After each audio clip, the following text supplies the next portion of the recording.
Hello, my friends. I'm Dennis Prager. Just a personal note. Next week at this time, I won't be broadcasting. I will be speaking in Wyoming and Montana. States that are allowing for, I guess, right? They're just allowing for speeches. Makes you want to move to Wyoming and Montana. I think the exodus from places like Los Angeles, New York City, didn't Governor Cuomo beg the people to come back to New York? The most remarkable thing about all these New Yorkers leaving New York and all these Californians leaving California, they have watched their states ruined by Democrats, and then they vote Democrat so they can ruin the state that they moved to, and then leave to another state that the Democrats did not ruin. Tell me why there is the slightest exaggeration or imprecision in what I have just said.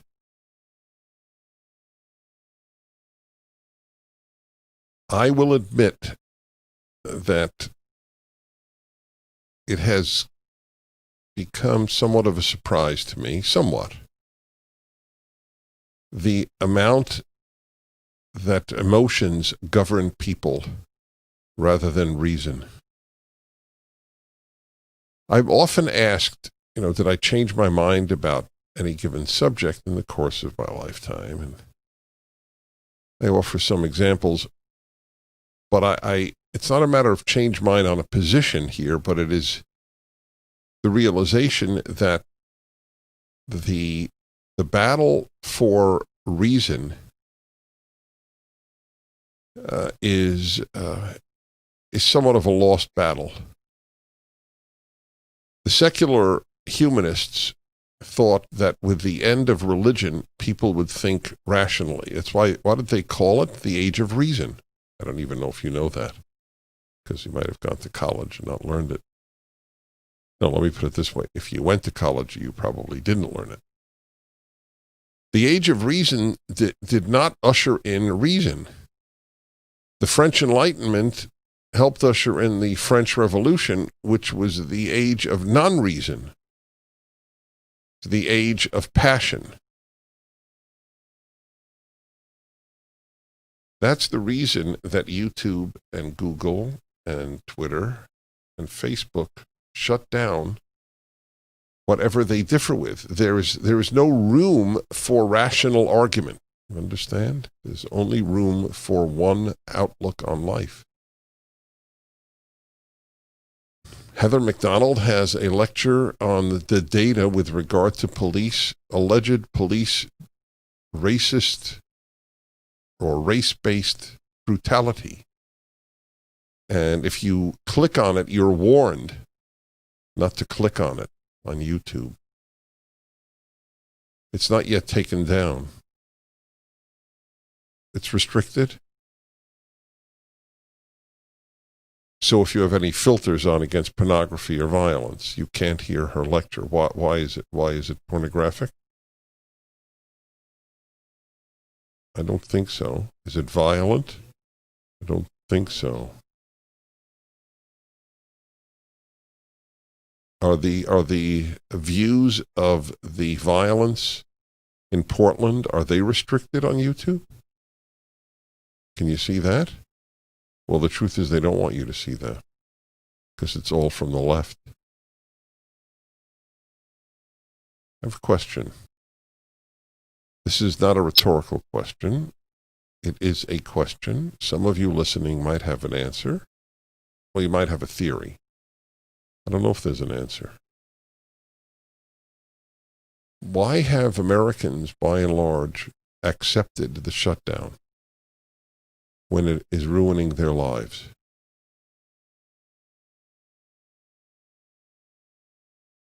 My answer is that the hysteria over the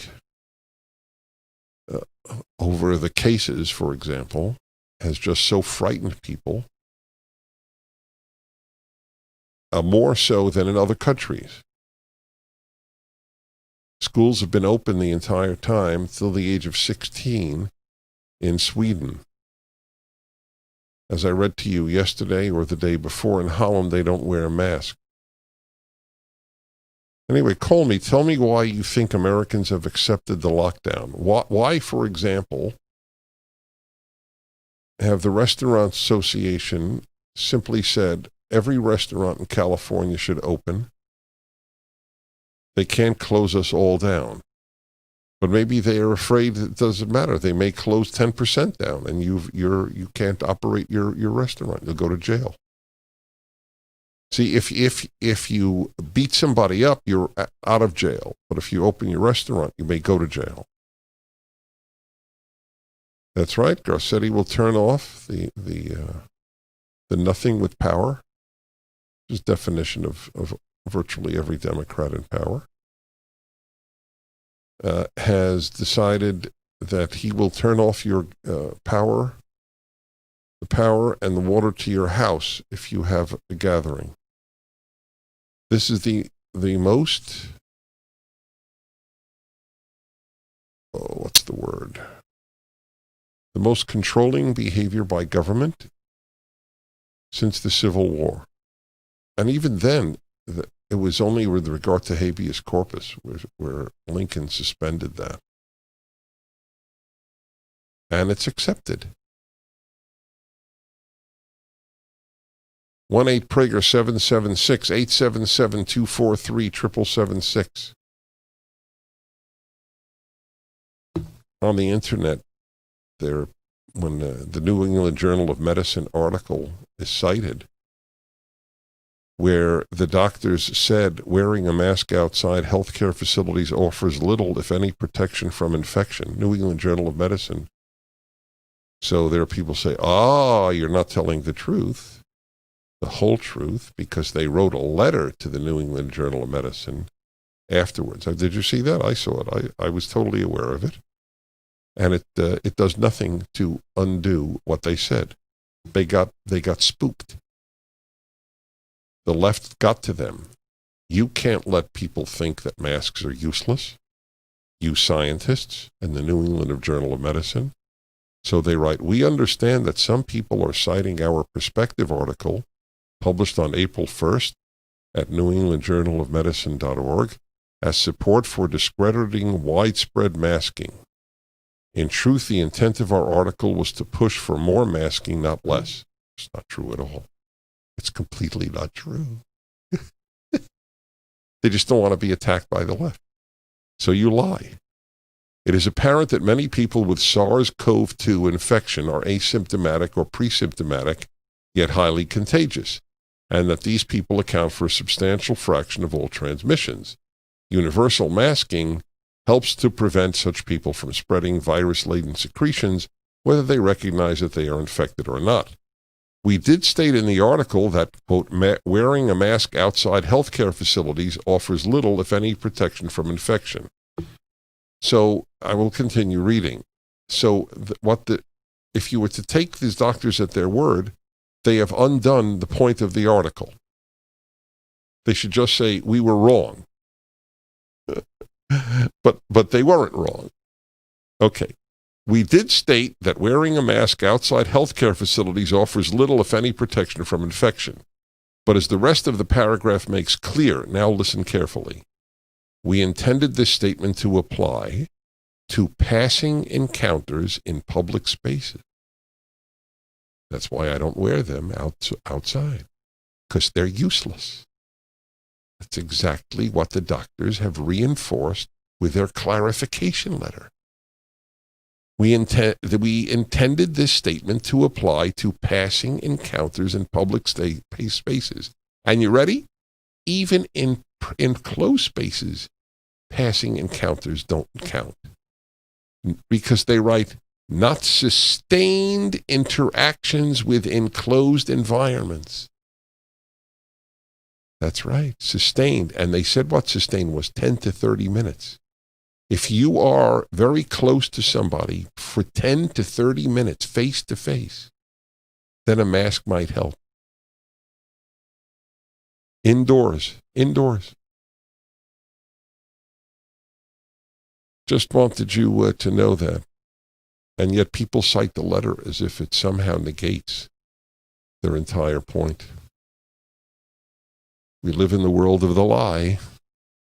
1-8-Prager-776. The Dennis Prager Show, live from the Relief Factor Pain-Free Studio.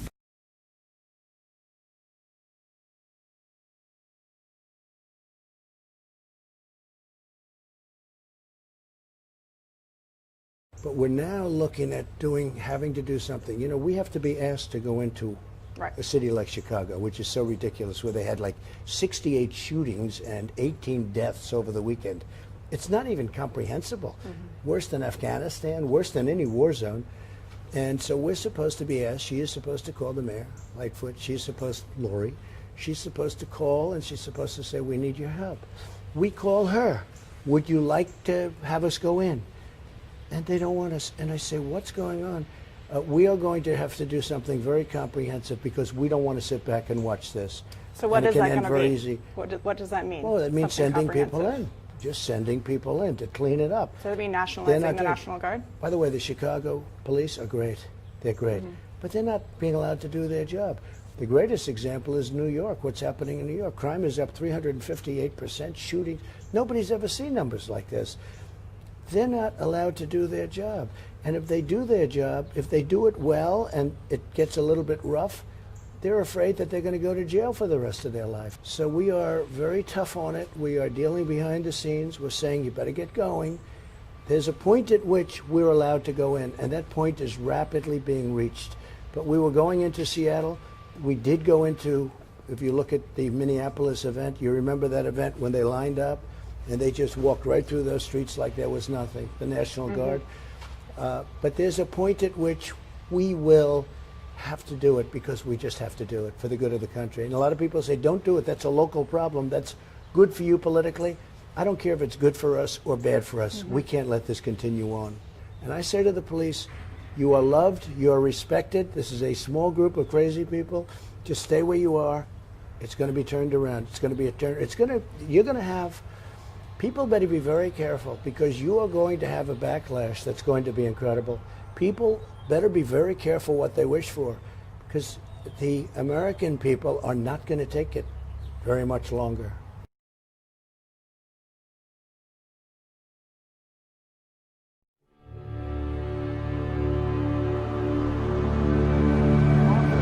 For almost 20 years, I've been searching for evidence of one of the greatest miracles of the entire Bible, the miraculous parting of the Red Sea.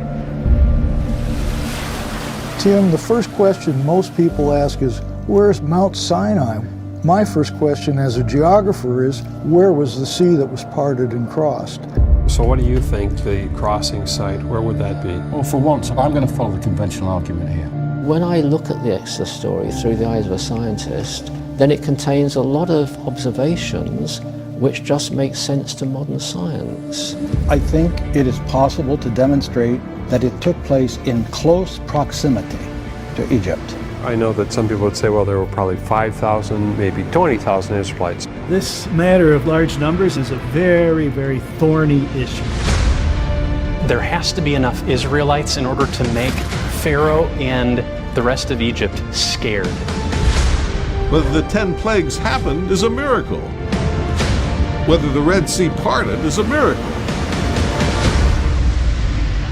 Archaeology cannot prove or disprove a miracle.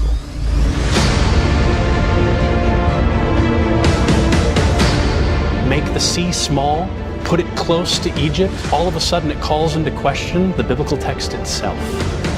And you cast their pursuers into the depths as a stone into mighty waters. Where were these ancient lakes and what is now all desert? And what sort of people could stand the strength of the wind that would part that depth of water? Nobody could stand and walk that land bridge in that sort of wind. It would be impossible. Why is it important to think about these things?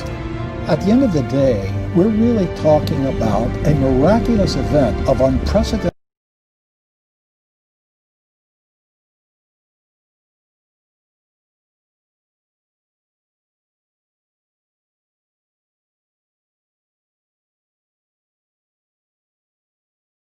Is it necessary to go to college to succeed in life? Jeremy Boring, the CEO of the Daily Wire, doesn't think so. He explains why in the new, truly important video for PragerU. See it at prageru.com, where we teach what isn't taught.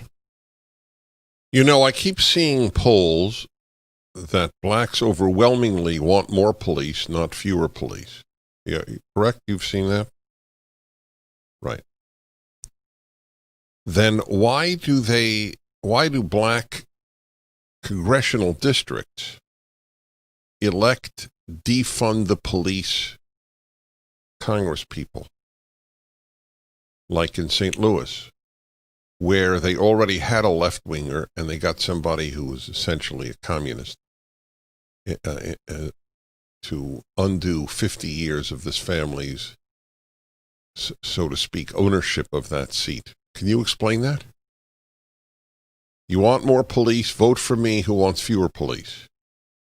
No, it's not even an argument. I don't understand. Either the polls are wrong or the people don't know that they're voting for somebody who is against more police. I can't. I would love to ask somebody. I don't know if anybody knows the answer. Did that occur to you as a question? You elect people who are far more radical than you are.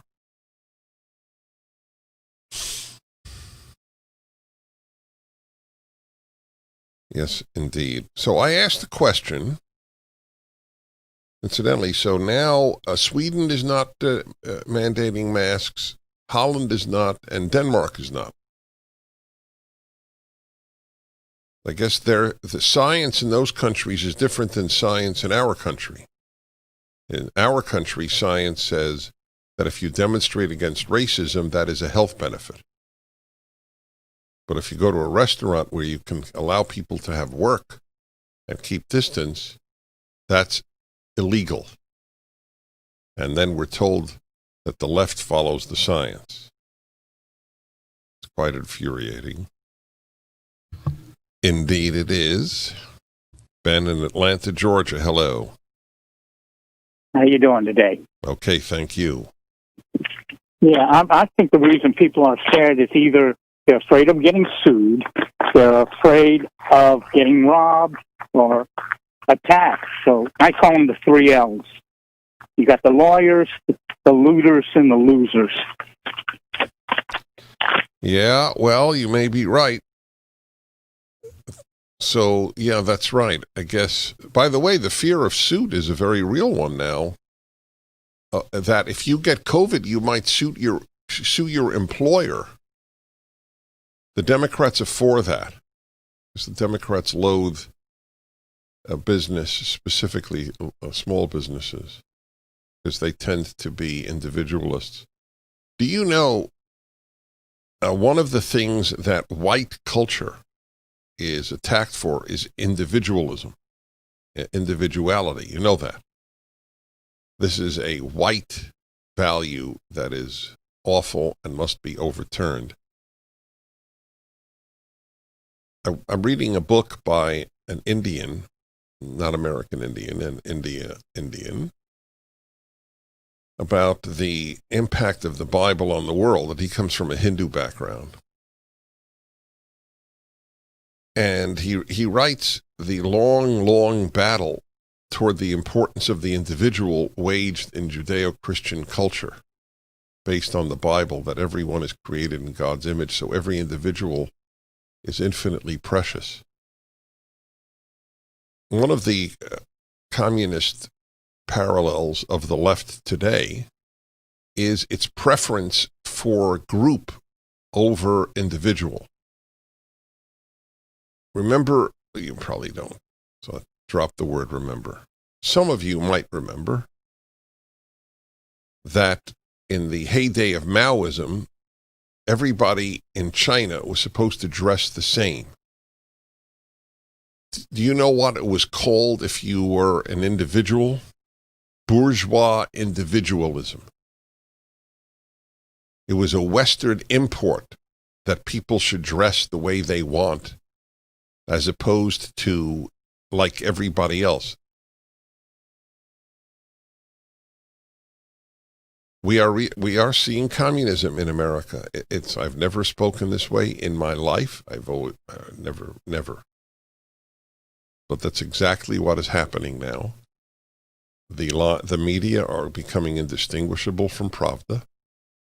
The groupthink, the cult-like status of the left, the suppression of dissent, and now a war on individuality. It's called a white value, just like the Chinese called it a bourgeois value. When Professor Amy Wax, professor of law at the University of Pennsylvania, defended bourgeois values, 250 of her colleagues attacked her. I don't remember if they called her racist or not. They probably did, but they did attack her. Want to check if they called her racist? That would be a good example. Individuality. That's what America was known for, the preciousness of the individual. The left wishes to suppress it. You can't have a cult. Remember, the left is a cult. You can't have a cult and individualism. Individualism is the antithesis of cult. But people love joining cults. It gives them some sort of warm feeling, just like everybody else. I don't quite get it, but it must appeal to some part of human nature. All right. Also in Atlanta is Alan. I wonder if Alan knows Ben. Hello, Alan. Hello, Dennis. It's a pleasure and a privilege to speak to you. Long-time listener, first-time caller. Thank you very much. So I was calling in response to your question, the non-rhetorical question as to why people are so accepting of a lot of the draconian measures that have been put out by various leaders. And I think it's a three-part answer. The first is fear of the unknown. The second is confusion. And the third is fear of retaliation. Initially, when the coronavirus hit, people were dying. We didn't know much about it. Natural fear of the unknown was there.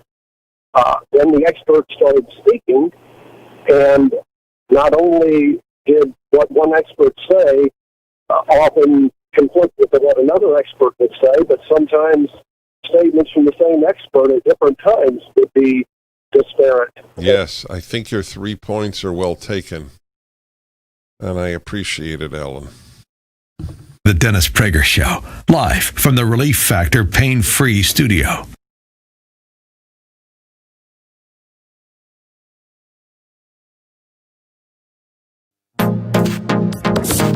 Trending now on the Eric Metaxas Show. Hey there, folks. Welcome to the program. I get to talk to Pastor John MacArthur, and why shouldn't you listen in? That's what it's all about. It's the Eric Metaxas Show. I have him as my guest for the rest of the hour. Pastor MacArthur, welcome to the program. Just wonderful finally to get you here. Well, it's my pleasure. Thanks for the invitation. I want to talk to you about opening up your church in defiance of your governor's edict. What is your thinking behind doing this and some of the details? First of all, we have a First Amendment that protects us from any intrusion by any government official or agency in our worship. The essence of our worship is being together in the church. So the only reason that we wouldn't do that would be if there were some pestilence that were literally killing people. That's been the narrative, but in the state of California, there are 40 million people and 8,500 who died with COVID, not necessarily of COVID. So that's 0.002. So there was no medical reason to shut down churches. The churches are the essence of the spiritual life of the community, the society. And for Christian people, it is their raison d'etre. It's their we live and move and have our being place. And when you shut that down, isolate them, cause them to fear and be afraid they're going to die, if they're smart, they pretty soon don't believe that narrative anymore. So what happened was I was doing live stream. People started showing up, and then the next Sunday more showed up, and the next Sunday more. They didn't buy the narrative that they were threatening somebody's life if they went to church. Keep up with what's trending. Subscribe on YouTube today.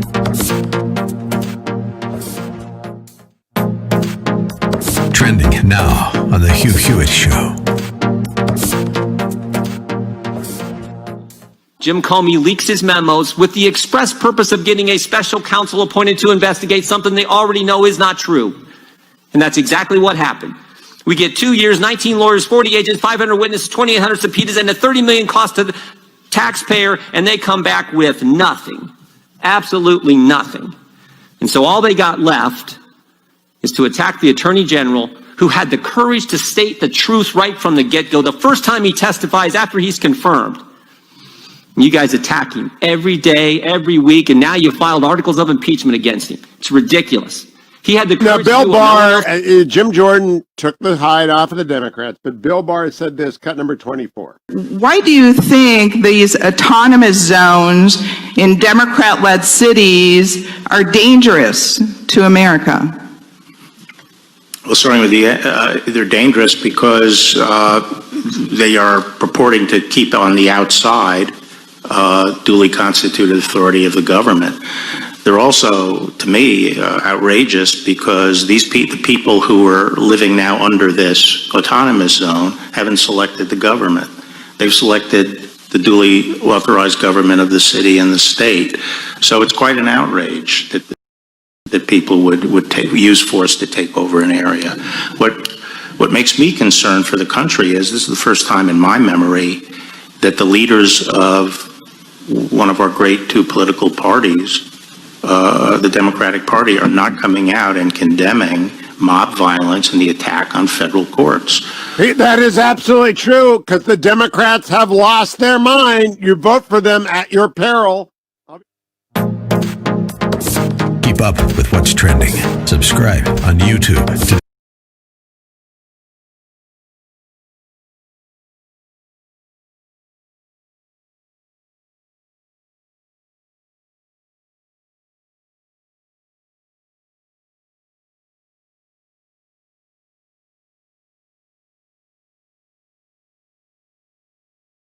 Prager University, we can take it back in a decade, but only if people support us. Go to prageruniversity.com and donate today. The suppression of dissent in the United States is what makes me draw the parallel to communist countries. The interesting thing, and this might be unique in the annals of totalitarian activity, we associate the suppression of dissent with government. The suppression of dissent in America is happening from private enterprise. So there's a fascist element to big business, because that's what big business aided in the fascist governments, whereas they were completely destroyed by communist government. There's no need for the left to destroy big business because they do their work. And I'm speaking of Twitter, Facebook, YouTube, Google. And an example is that Prager University is now, what is the word to be used with regard to Facebook? Well, we've been threatened. Is that right? Because we put up the video of the doctors from last week in Washington, D.C., and anything that has to do with hydroxychloroquine anything that argues it might be useful is now considered misinformation as opposed to scientific dissent. But there's somebody who knows more about this than I do, and that is Craig Strazzeri. Craig is the Chief Marketing Officer for PragerU. And, Craig, you're one of these people who it's always a bad sign if I have them on my show.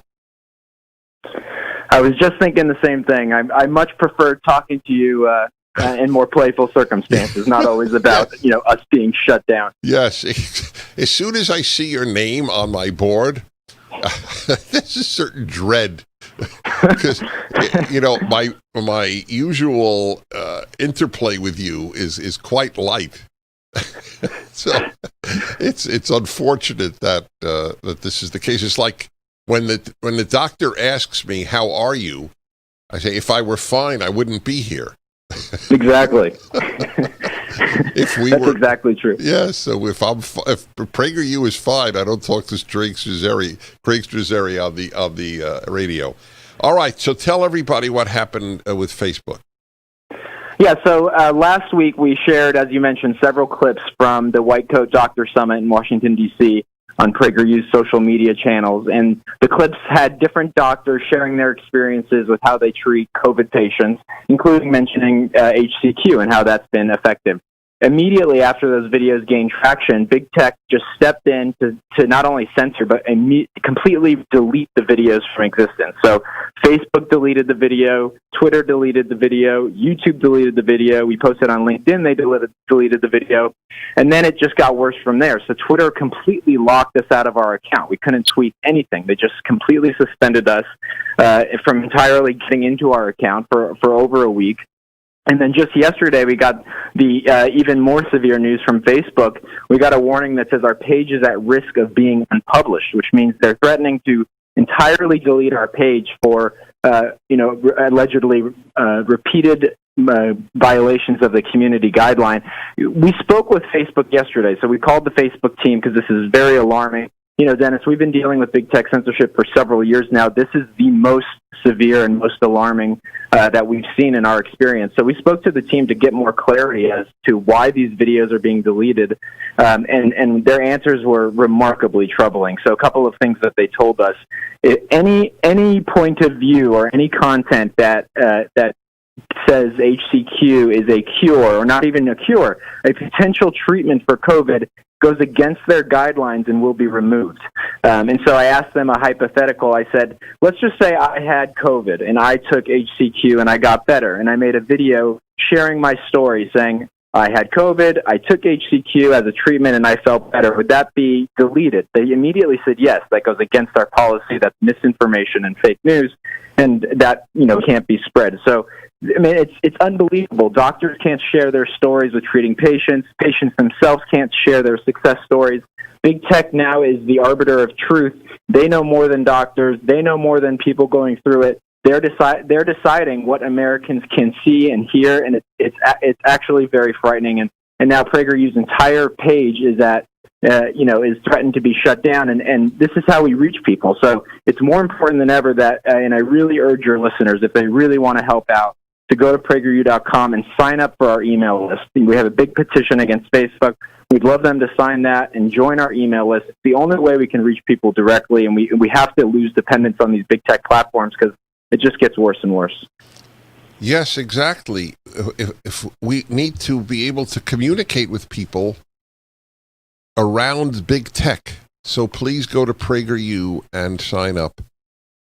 That's right. That's exactly right. You folks, you want to help the fighters. This is a perfect example. Continuing with Craig and now Riduzone. Let me tell you, this is a doctor-made product. It's got 2 patents. It contains something your body already produces, OEA, a molecule that tells your brain you're full. You get an immediate 30% discount and free shipping by using the promo code Dennis at riduzone.com, riduzone.com. Can you imagine that? Just not wanting to eat as much in a healthy way? riduzone.com, promo code Dennis.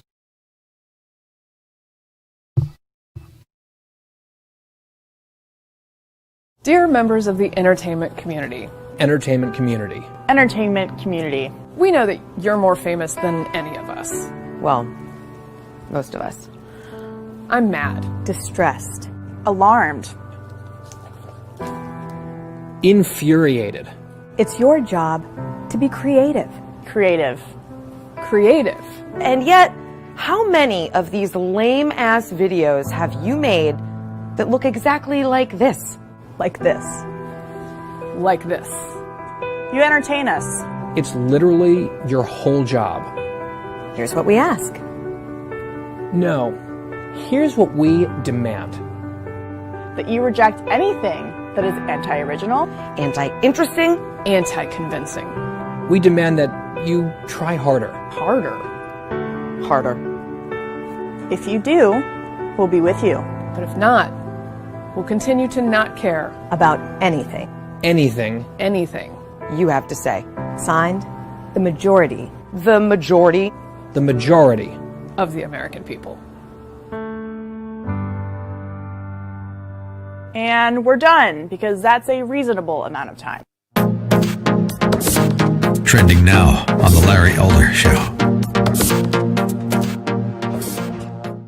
Hi, Larry. Hey, listen here. You over there in California, in L.A., why don't you come down south and hang with your Republican brethren? I guarantee you'll find a different idea then. If your dad hadn't left the South, you'd have a totally different take on everything. And that's still the same South. That's the one that Obama stands for. 3 Larry Elder, ReliefFactor.com studio. What an ignorant statement. If you go down to the South and hang out with Republicans, you're going to have a different perspective? You mean like Vernon Jones, the Democrat who's now supporting Donald Trump and was accused of being bought off by Craig Melvin of MSNBC Hee-Haw? You mean like that?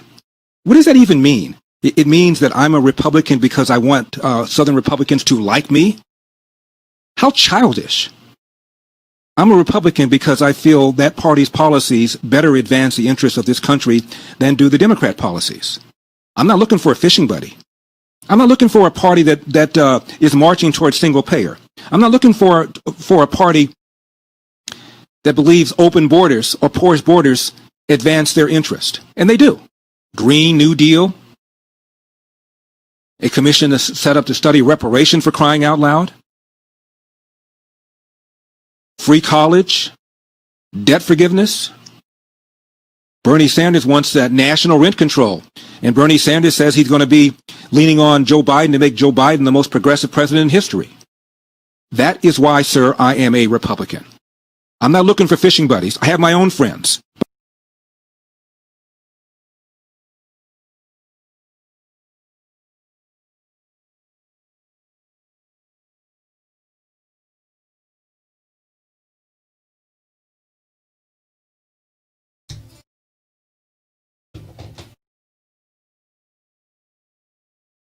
This show is now available on live video streaming on Town Hall TV, as well as our website. If you want to watch the show, not just listen, go to townhall.com and click on the Town Hall TV button.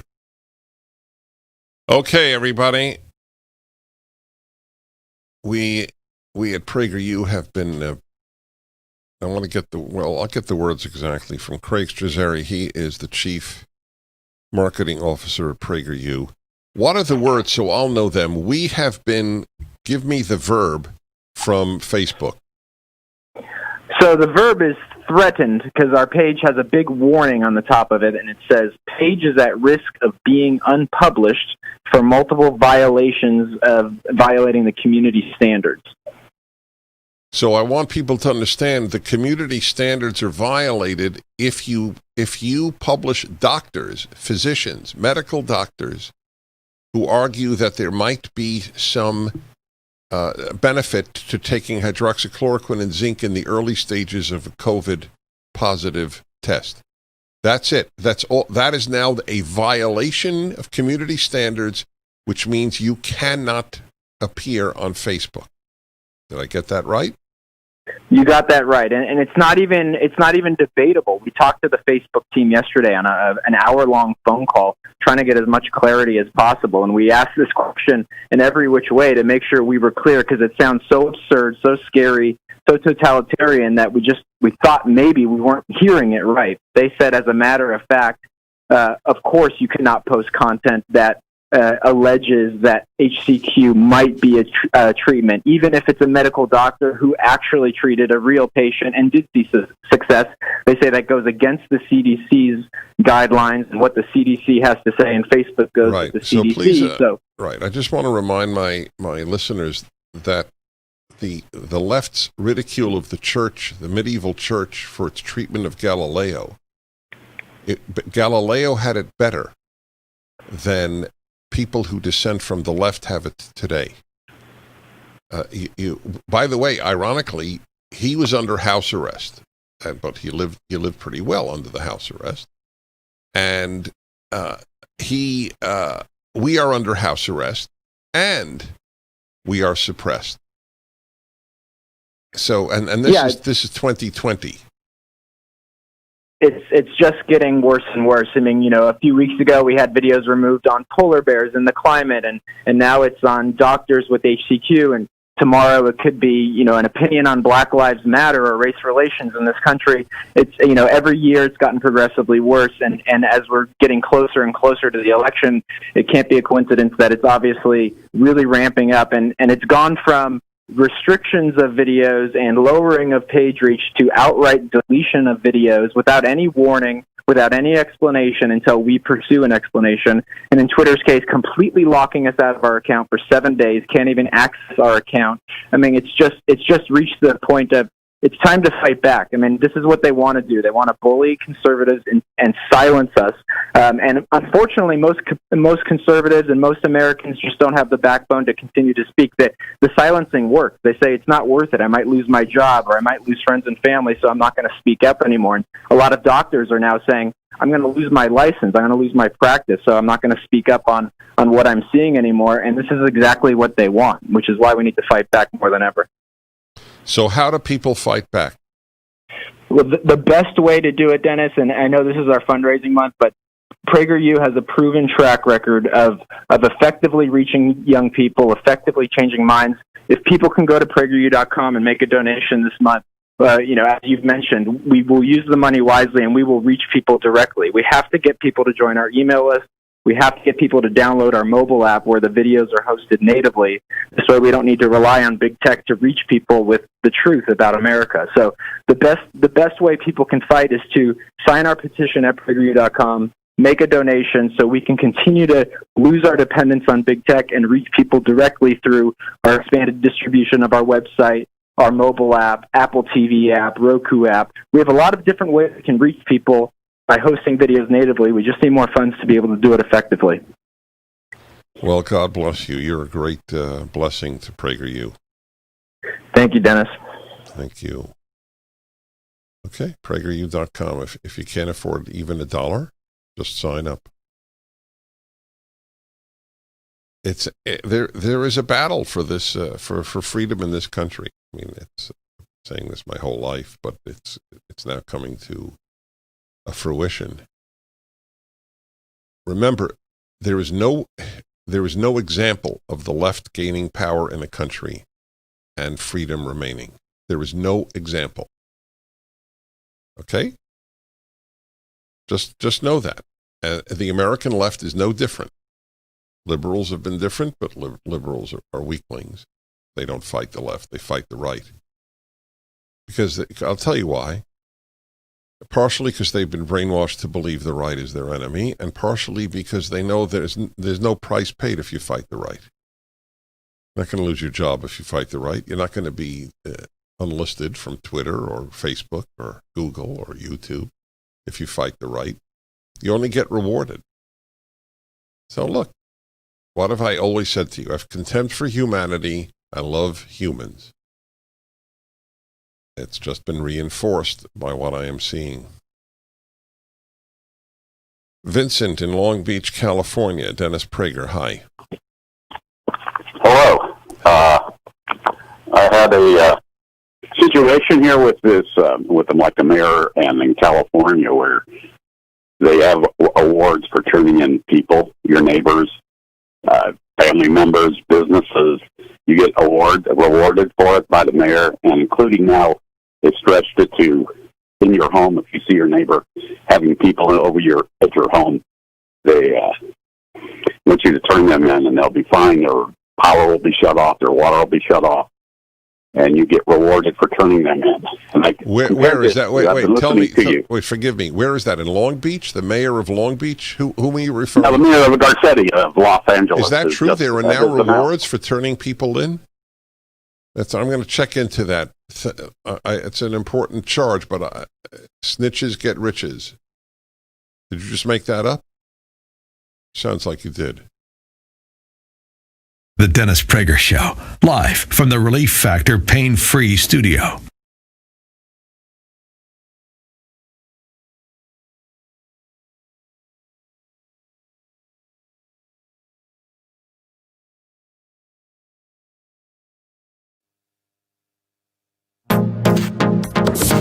Trending now on the Larry Elder Show. But first, President Trump used the media's own headlines against them when they went BMW about Trump's concern about mail-in voting and the potential for voting fraud. Steve, please. Are you going to launch an effort to try to delay the election, or was that just a trial balloon this morning? Well, what I want to explain to people, but it doesn't need much explanation. I mean, you look at article after article, New York's mail vote disaster, tens of thousands of mail ballots have been tossed out in this year's primaries. What will happen in November? It's a mess. This is done by Washington Post. Can you believe it? The Washington Post of all papers.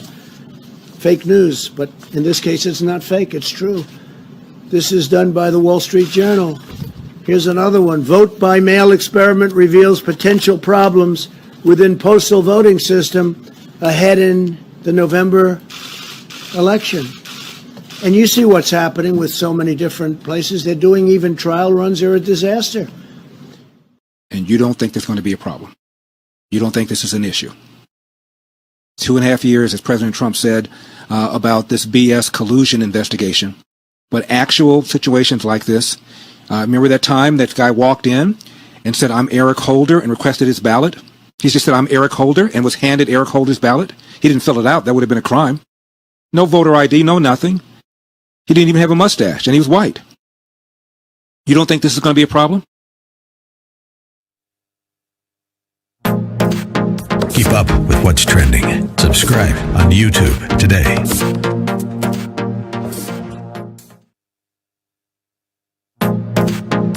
Trending now on the Hugh Hewitt Show. But I think now that a number of Democratic voices have realized that even if there's no fraud at all, just put aside the whole allegation of fraud, there could be massive dysfunction in the tabulating of votes cast by mail. And I think that the New York congressional districts that are still not resolved from a June 23rd election, because of this huge increase of voting by mail, are a real warning sign about what could happen. That Ben Smith of the New York Times did a column on some media people, TV people, who are saying, well, we've got to get away from this idea that there is an election night. And on election night, at the end of the night, maybe it's a long night, but you declare a winner of the presidential election. That's just not going to happen because of voting by mail. And they're right about that, I think. It's entirely possible. And it might not happen on election night or election week or the week after that or the week after that or even in November. And you have to imagine, in today's political climate,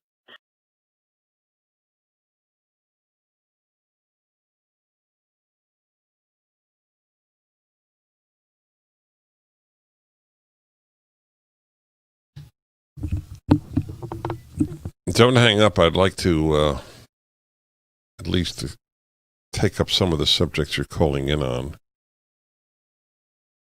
I'm Dennis Prager. There's an interesting call here from Michigan. Individuals need courage, can make changes like Martin Luther King did. So let me tell you why the analogy is not perfect. And he did have courage. Martin Luther King was fighting against an essentially good opponent, America. We are fighting a bad opponent, the left. There's a very big difference. That's why the analogy is not perfect. The left is incomparably morally inferior to the America of the 1960s, 70s, 60s, killed in the 60s, that Martin Luther King struggled against. Take a personal call just as we'll end the hour on a lighter note. James, Covina, California, hello. Hi, Dennis. Good morning. Hi. I wanted to ask you, you are an author, you're a speaker, you're a radio talk show host, you're well-read. Dennis, my question is, how do you find the time to do all that? I mean, it takes me almost a month or 3 weeks just to read a book. If you knew the amount of time that I played, you would be stunned. I don't have a good answer for you. I'm actually surprised at how much I get done. I must admit, when I think about it, I go, really, I did that? I pace myself very, very well. I'll tell you, one of my hidden weapons is the Sabbath. By doing nothing 1 day a week, I have immense energy to work 6 days a week. It's truly the secret weapon of my life. I do nothing for 24 hours. You realize that? All I do is gather with friends, and if my family's around, family, and talk about the Bible, talk about anything. And it's an incredibly rich experience. I advise it to all. The Greeks said the Jews wasted their time. They did. They had a big attack on the Sabbath in Greek philosophy. They take every seventh day off and do nothing. How many people have been influenced by the Greeks compared to what the Jews produced?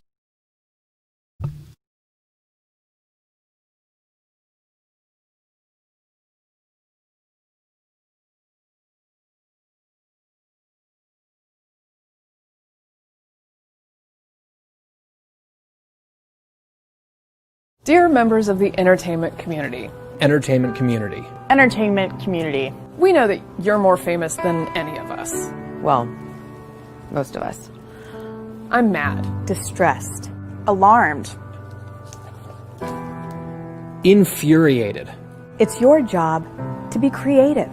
Creative. Creative. And yet, how many of these lame-ass videos have you made that look exactly like this? Like this. Like this. You entertain us. It's literally your whole job. Here's what we ask. No. Here's what we demand. That you reject anything that is anti-original, anti-interesting, anti-convincing. We demand that you try harder. Harder. Harder. If you do, we'll be with you. But if not, we'll continue to not care. About anything. Anything. Anything. You have to say. Signed, the majority. The majority. The majority. Of the American people. And we're done, because that's a reasonable amount of time. Trending now on The Larry Elder Show. Hi, Larry. Hey, listen here. You over there in California, in L.A., why don't you come down south and hang with your Republican brethren? I guarantee you'll find a different idea then. If your dad hadn't left the South, you'd have a totally different take on everything. And that's still the same South. That's the one that Obama stands for. 3 Larry Elder, ReliefFactor.com studio. What an ignorant statement. If you go down to the South and hang out with Republicans, you're going to have a different perspective? You mean like Vernon Jones, the Democrat who's now supporting Donald Trump and was accused of being bought off by Craig Melvin of MSNBC Hee Haw? You mean like that? What does that even mean? It means that I'm a Republican because I want Southern Republicans to like me? How childish. I'm a Republican because I feel that party's policies better advance the interests of this country than do the Democrat policies. I'm not looking for a fishing buddy. I'm not looking for a party that is marching towards single payer. I'm not looking for a party that believes open borders or porous borders advance their interest. And they do. Green New Deal, a commission is set up to study reparation, for crying out loud,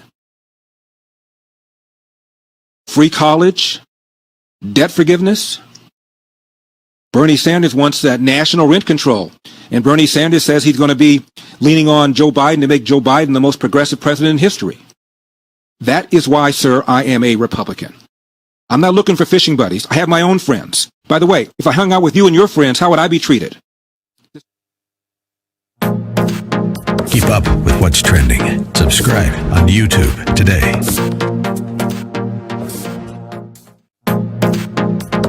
Trending now on The Mike Gallagher Show. It's the dirty Democrats from never missing an opportunity to manipulate a crisis. Listen to this. I'm Joe Biden, and I approve this message. She was the most welcoming person you could ever imagine. Her home was the safe place. It was difficult to comprehend how quickly everything kind of spiraled downwards. We didn't even know that she had COVID till a week later in her passing. The president made a huge mistake in downplaying this virus. There was a lack of leadership, a lack of responsibility, and a lack of resources. I felt like our elderly have not been a priority for this administration, that they don't matter. And I feel like my grandmother didn't matter. The last time I saw my grandmother, we weren't going to be allowed in the hospital. We asked if we could video chat her, and everyone could say a little something. We gathered as a family, we prayed. But the fact that she was alone, it just breaks my heart. Nobody fails to have sympathy for that woman losing her grandmother. Everybody feels sorry for anybody who loses a loved one. To take that story and turn it into a political ad, to vilify, to demonize the president of the United States is it's beyond disgusting. It's beyond disgusting. Keep up with what's trending. Subscribe on YouTube today. But we're now looking at having to do something. You know, we have to be asked to go into a city like Chicago, which is so ridiculous, where they had like 68 shootings and 18 deaths over the weekend. It's not even comprehensible. Worse than Afghanistan, worse than any war zone. And so we're supposed to be asked, she is supposed to call the mayor, Lightfoot, Lori, she's supposed to call and she's supposed to say, we need your help. We call her. Would you like to have us go in? And they don't want us. And I say, what's going on? We are going to have to do something very comprehensive because we don't want to sit back and watch this. So what is that going to mean? Easy. What does that mean? Well, it means sending people in. Just sending people in to clean it up. So it'd be nationalizing the National Guard? By the way, the Chicago police are great. They're great. But they're not being allowed to do their job. The greatest example is New York. What's happening in New York? Crime is up 358%. Shootings. Nobody's ever seen numbers like this. They're not allowed to do their job. And if they do their job, if they do it well and it gets a little bit rough, they're afraid that they're going to go to jail for the rest of their life. So we are very tough on it. We are dealing behind the scenes. We're saying you better get going. There's a point at which we're allowed to go in, and that point is rapidly being reached. But we were going into Seattle. We did go into, if you look at the Minneapolis event, you remember that event when they lined up and they just walked right through those streets like there was nothing, the National Guard. But there's a point at which we will have to do it because we just have to do it for the good of the country. And a lot of people say, don't do it. That's a local problem. That's good for you politically. I don't care if it's good for us or bad for us. We can't let this continue on. And I say to the police, you are loved, you are respected. This is a small group of crazy people. Just stay where you are. It's going to be turned around. It's going to be a turn. You're going to have People better be very careful because you are going to have a backlash that's going to be incredible. People better be very careful what they wish for because the American people are not going to take it very much longer. Hey, everybody, Dennis Prager here. Good to be with you. I want to remind you, if you don't get to hear the first hour of my show, this is the second hour. It's a very important hour every day, and there is a solution called Pragertopia. Even if you do hear all my hours, it's a solution. Pragertopia gives you every show, anytime, and it's commercial-free except for 1 minute in an hour. I'm such a believer in being thoroughly honest in advertisements. So except for 1 minute, it's commercial-free. And not even every hour. I don't even have an embed every hour. But just wanted you to know that it happens. But Pragertopia.com, and that's then there's Pragertopia Unlimited, every show for like 10 years, every happiness hour, every male-female hour, every ultimate issues hour, every speech I've given that is recorded, every course I've given, including the normally quite expensive complete Torah course. Pragertopia Unlimited. It's Pragertopia.com. Utopia with a Prager. I have a wonderful man in studio,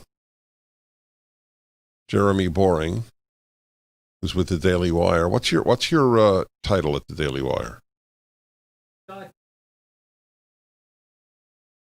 Fair. That's fair.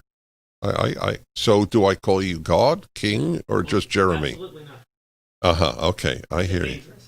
I fear it. But what is the title on the stationery? Co-CEO. And that's, of course, with Ben Shapiro and really guys that I love. The whole Daily Wire crowd. Yes, there's absolute right to. I had such a good time with you guys on election night, where, what was it, all of us smoking a cigar except for Ben? Ben has no vices. That's scary. Wait a minute. I'm not sure that the living martyr has a vice. See, he couldn't be a true martyr if he had any vices. Yes. You know the truth in my life.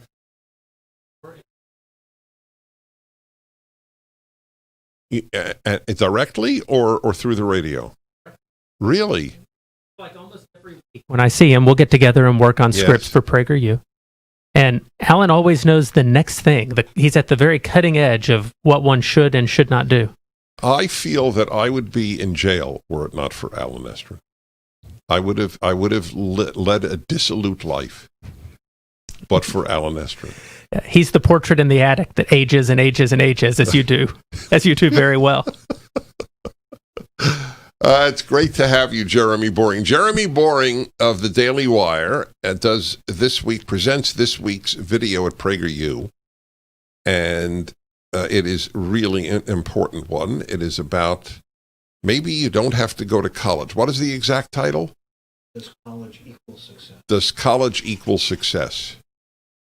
Well, Jeremy Boring didn't graduate college, and he says so in the video. Do you know I am meeting more and more exceptional young people who have not gone to college. Are you experiencing that? I am, absolutely. I think that college has changed. What it used to be that a person would get a degree in the liberal arts and they were learning the art of freedom. They were learning the sort of essential canon of Western culture. And now that's not the case. A liberal education is anything but liberal. You know, I've come to see college, and I mentioned this in the video, as factories. You know, there's so many of them. They're so well funded by the government. It's a factory in every town, and like any factory, they exist to create a consistent product. And that, unfortunately, that consistency is worldview. The consistency is the way that they teach people to think, or the things that they teach people to think. And as an employer, I know that I don't want people who all think exactly the same. I don't want people who attack every problem from the exact same vantage. You know, we were talking during the break about what makes a good talk show, and you mentioned people don't know what you're going to say next. Alan said that what makes someone a star is the element of surprise, that we want to know what they're going to think next. It's the same when you're building a business. When you first build a business, it's all your ideas. The business is really an extension of you, but as the company grows, your mind can't contain all of the problems. Your mind can't solve for all of the innovation that needs to take place to make you succeed. And you need people who see the world in a way that you don't see the world. And I think that quite often I find that from people who took their liberal education seriously and actually were liberally educated, many of them self-educated. Andrew Clavin, our mutual friend, is a great example of this. He says that he went to college, he got his degree, and then he realized he had no education. And so he spent the decade after that educating himself. Well, that's an actual liberal education. He attacked the text to see what the text actually had to teach instead of learning about the text through a certain lens from someone else. I just want to tell you what this last comment made me think. There are a handful, like St. John's, I think, has two branches, one in Maryland and one in New Mexico, I believe. They just teach you for 4 years the great books. But I realize that the current mode of thought of the left would reject all great books because they would find their authors morally defective. How could you read... just forgive me one moment. There was a very important article in the Jewish Journal by Antal Sharansky, the great Soviet dissident who Reagan got out of the Soviet Union, and he's a Jew who moved to Israel and he became a member of the government. He's a very major moral thinker, and he writes about if we use the standard of were you a good or bad guy, it's all over. And he said, here, as a Jew, I would have to reject, there were so many anti-Semites in history. I'd have to reject most great literature. Shakespeare wrote Shylock about Shylock in Merchant of Venice. Dostoevsky was anti-Semitic. He said, so it's absurd.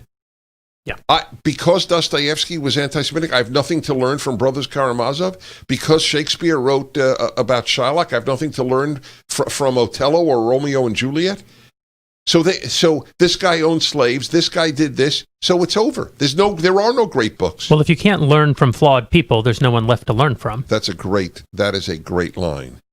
I often think about David being a man after God's own heart. It's actually difficult at first glance to find very much redeeming about him. That's right. At all. Except that he defeated Goliath. Right. That's a good trick. Yeah, that was significant. Jeremy Boring gives the course for PragerU this week about sending kids to college. It's a factory of indoctrination. You mentioned all the money that the government gives colleges. I know this is like an elementary question, but I'm not embarrassed to ask it. Why does the government give colleges so much money? Well, it's in their interest to. I mean, I don't think the government would do anything that isn't in its interest. Education, from the point of view of the government, as you know and talk about often, the government is largely controlled by the left. The permanent government, the elected government might change.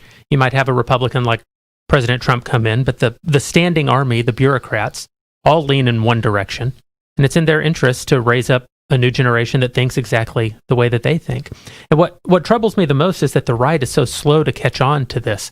I had the opportunity to have dinner with Secretary of Education Betsy DeVos, and she's a wonderful woman. She spoke very eloquently about the need for charter schools.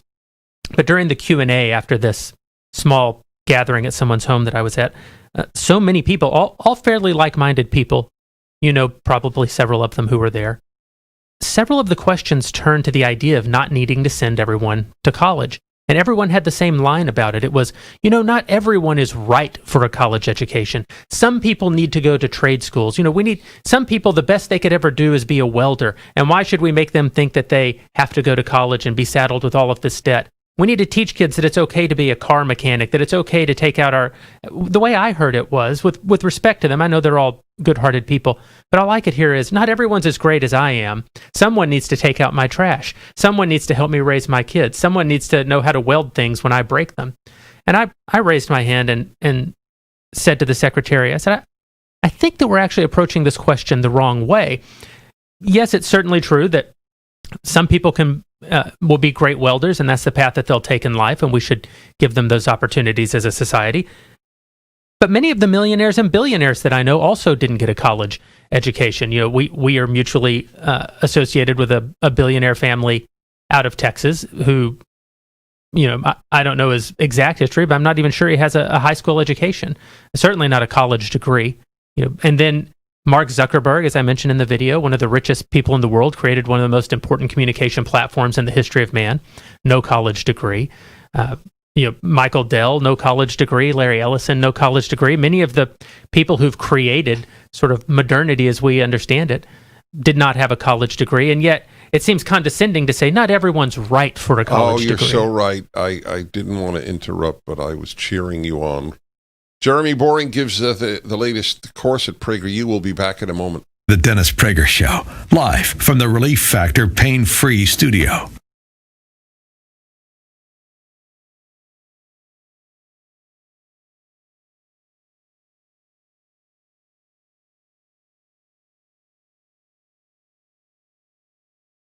Dear members of the entertainment community.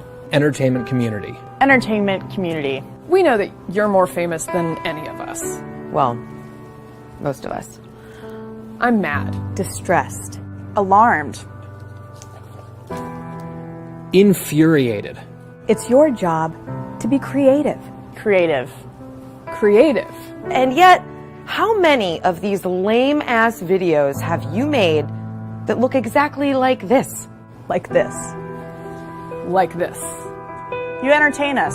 It's literally your whole job. Here's what we ask. No. Here's what we demand. That you reject anything that is anti-original, anti-interesting, anti-convincing. We demand that you try harder. Harder. Harder. If you do, we'll be with you. But if not, we'll continue to not care. About anything. Anything. Anything. You have to say. Signed, the majority. The majority. The majority. Of the American people. And we're done, because that's a reasonable amount of time. Trending now on The Larry Elder Show. Hi, Larry. Hey, listen here. You over there in California, in L.A., why don't you come down south and hang with your Republican brethren? I guarantee you'll find a different idea then. If your dad hadn't left the South, you'd have a totally different take on everything. And that's still the same South. That's the one that Obama stands for. 3 Larry Elder, ReliefFactor.com studio. What an ignorant statement. If you go down to the South and hang out with Republicans, you're going to have a different perspective? You mean like Vernon Jones, the Democrat who's now supporting Donald Trump and was accused of being bought off by Craig Melvin of MSNBC Hee-Haw? You mean like that? What does that even mean? It means that I'm a Republican because I want Southern Republicans to like me? How childish. I'm a Republican because I feel that party's policies better advance the interests of this country than do the Democrat policies. I'm not looking for a fishing buddy. I'm not looking for a party that is marching towards single payer. I'm not looking for a party that believes open borders or porous borders advance their interest. And they do. Green New Deal. A commission is set up to study reparation, for crying out loud. Free college. Debt forgiveness. Bernie Sanders wants that national rent control. And Bernie Sanders says he's going to be leaning on Joe Biden to make Joe Biden the most progressive president in history. That is why, sir, I am a Republican. I'm not looking for fishing buddies. I have my own friends. By the way, if I hung out with you and your friends, how would I be treated? Keep up with what's trending. Subscribe on YouTube today.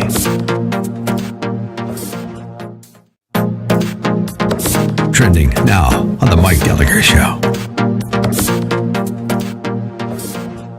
It's the dirty Democrats from never missing an opportunity to manipulate a crisis. Listen to this. I'm Joe Biden, and I approve this message. She was the most welcoming person you could ever imagine. Her home was the safe place. It was difficult to comprehend how quickly everything kind of spiraled downwards. We didn't even know that she had COVID till a week later in her passing. The president made a huge mistake in downplaying this virus. There was a lack of leadership, a lack of responsibility, and a lack of resources. The algorithm itself. I felt like our elderly have not been a priority for this administration, that they don't matter.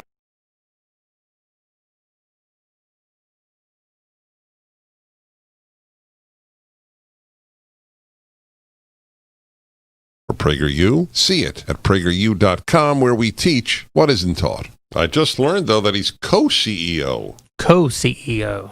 So I may have to amend that recording there. I take as much credit as I can. In the video or in general in life? In general in life. Praise is not always readily offered, so I take any that I get. I don't believe that, because I know you to be a very committed Christian. And if there's one thing I have learned over a lifetime of living and enjoying, benefiting from, and working with Christians, it is that you don't take compliments easily because of the sin of pride. Jews take compliments better. Yeah, I think that's true. That's my theory. I was on a flight and reading through The Great Divorce, one of C.S. Lewis's seminal works, and he talks a little bit about how it's sinful not to receive a compliment well. False modesty is as much a sin as pride. But it is true. It's sort of baked into the DNA of a Christian to not take the compliment. Well aware. Do you know I have a talk out? People should know this. It may be the funniest of all of my lectures, and there are hundreds up there. What Jews and Christians can learn from each other. And you would think it's a very serious talk, but I do it truly with humor, because I am truly blessed to know both communities really well. So here's an example of you'll enjoy this as a very serious Christian. So Jews complain more than Christians. This is just a fact. So yes, so I have this theory. So I have a study I would like to do, a sociological study. You have a Catholic church, Protestant church, and a synagogue. 25 members from each. You get together for an ecumenical lunch. You arrange with the hotel in advance that you serve the cantaloupe, and it's not yet ripe. Which group will complain about the cantaloupe the most? The Catholics, the Protestants, or the Jews? Everybody knows the Jews. So my life has been dedicated to the question of always going beyond and asking why. So it's an interesting question. Why would that be? So I have a theory. First of all, vis-a-vis the Christians, and this is a serious point. That was the funny point, but this is the serious point. Christians complain less because suffering is regarded as Christ-like. Right. Is that fair? I think that's fair. Suffering is regarded as Christ-like. I would also say that there's a slight distinction in that Christians believe, obviously very foundationally, in grace more than in justice. Now, I don't think that it's fair to say more than, but in terms of grace as Christians understand it is rooted in the fundamental nature of justice. But if you were to prioritize maybe how Christians think grace is first. And so, whereas I would guess that because Judaism is very focused on what should be and what shouldn't be, and the just reward and the unjust reward, that they would be quicker to point out things that they think are unjust. Right. You paid for the cantaloupe. That's correct. No, that's right. The cantaloupe should be right. Which is part of the reason why so many Jews historically became doctors. It's unjust that people get sick. Interesting. Yes. So ironically, it has a bad. Every blessing comes with a curse. This is a part of life. Absolutely. So this rebelling against intrinsic injustice is a blessing and a curse. Mm-hmm. It's part of the reason so many Jews went to the left. Oh, there's the injustices of capitalism, so they made something worse, socialism or communism. But But on the opposite side of that, I think that a lot of my Catholic friends are perhaps too comfortable with injustice, too comfortable with suffering. That's the downside of that's right. That is why that's titled "What Jews and Christians Can Learn from Each Other." Right. I'm very serious. It's a funny speech, but it's very serious. The other example I give in the other direction is this is truly. I remember this like yesterday. The first time I spoke in a church must be 30 years ago. And the pastor gets up and asks for funds because you need funds to operate a church. Right. And basically said, you pray on it, and whatever the Holy Spirit moves you to give is what you give. And I remember thinking, that's not going to work. my Jewish instinct, you have to be kidding. Pray on it? Jews get up and say, hey, here's your tax return, Weinstein. You did very well last year. How much are you going to give? I actually saw that happen. Really? Yes. At not at a synagogue, at a United Jewish Appeal seminar that I spoke at in Arizona one year. And the biggest givers in the country were gathered to hear speakers. I was one of them. And they allowed me into the fundraising session. And they got up and they looked at the guy. And they said, you did well last year. So between that and pray on it, I think you get more money for your church or synagogue with the Jewish method.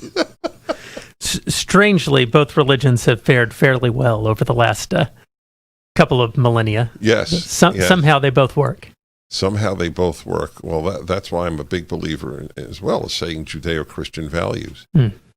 Your theology may differ, but when people get angry at the term Judeo-Christian, and some Jews don't like it, some Christians don't like it.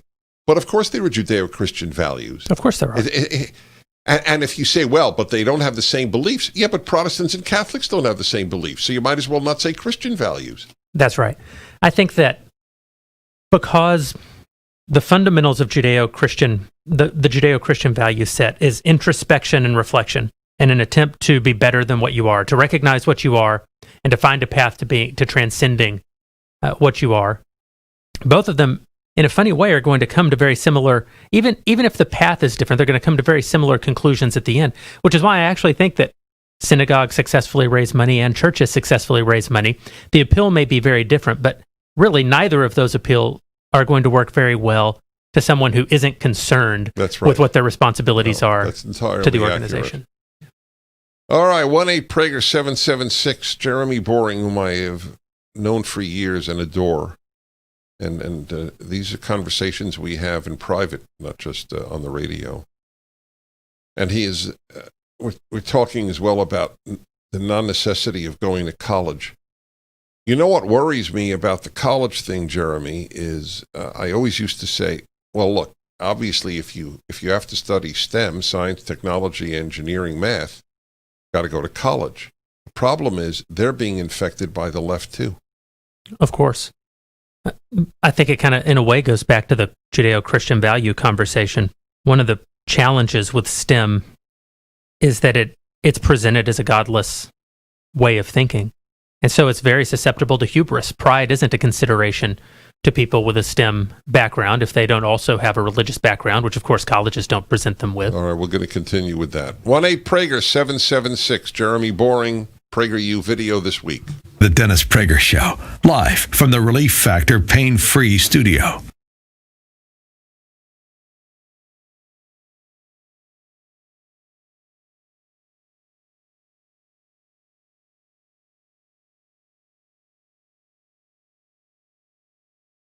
So you know the reason why we're in this situation is because of China. Where is the administration on encouraging American companies who are operating and manufacturing in China, especially PPE? How are you enticing them to come back to the United States to manufacture those types of goods? Because a number of these boxes you buy at the store for masks and such say made in China. But we're also making them here now. We have plants making all over, like Honeywell and companies that you wouldn't think of for making this kind of stuff. They're making the certain types of masks, especially the doctors, for what the doctors need in the hospital, the 95s. They are doing, I went up to one of the factories in Maine, and it's incredible, one of the plants, and it's incredible what all of these companies are doing. We're starting to make a lot. But you'll be seeing over the next 2 weeks, I'm doing something that's extremely bold. And you'll see, I think you'll be extremely impressed by it. Look, I've been fighting this with China for a long time. Yeah. You had the globalists, they want to make everything in China. We can make our pencils here. We don't need 57 pencils for every kid. You can have 2. And look, I'm very upset with China. I think what China did is a disgrace. Whether they knew it or not, I won't get into that. But one thing, they knew it well enough that it didn't get into the rest of China. But it did get out to the rest of the world, including Europe and the U.S. Then they tried to blame it on Europe. Then they tried to blame it on American soldiers. They did everything. It's a China virus, whether you like it or not, it's a China virus, and you got 20 other names you can give it. But I am very angry with China. So just to reiterate, you have something coming on enticing American companies out of China. Something very strong.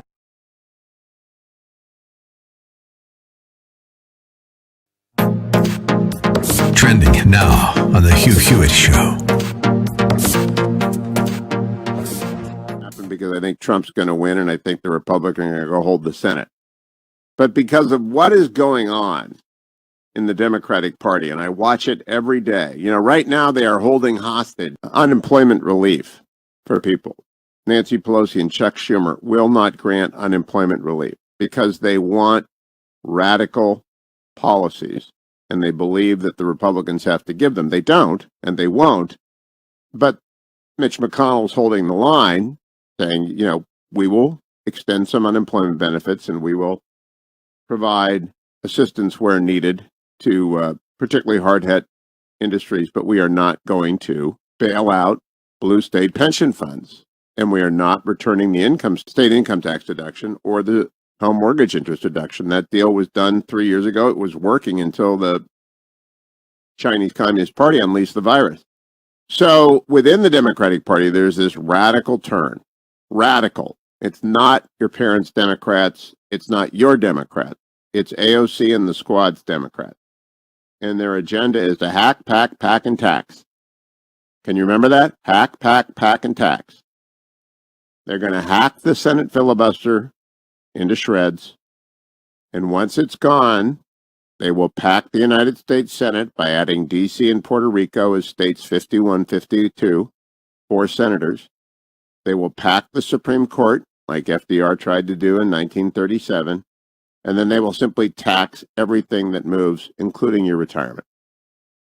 Pack, pack, pack, and tax. Keep up with what's trending. Subscribe on YouTube today. Trending now on America First with Sebastian Gorka.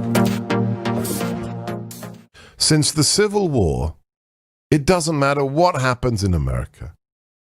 A president can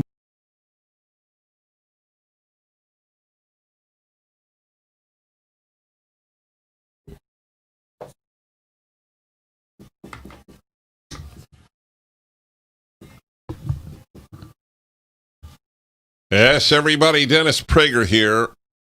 One of my favorite people. And that's a big deal. You really are. Jeremy Boring, CEO of the Daily Wire. If you haven't visited Daily Wire, I tell you, I visit every day. And I told Jeremy, they're so cheap at the Daily Wire that they wouldn't even give me a free subscription.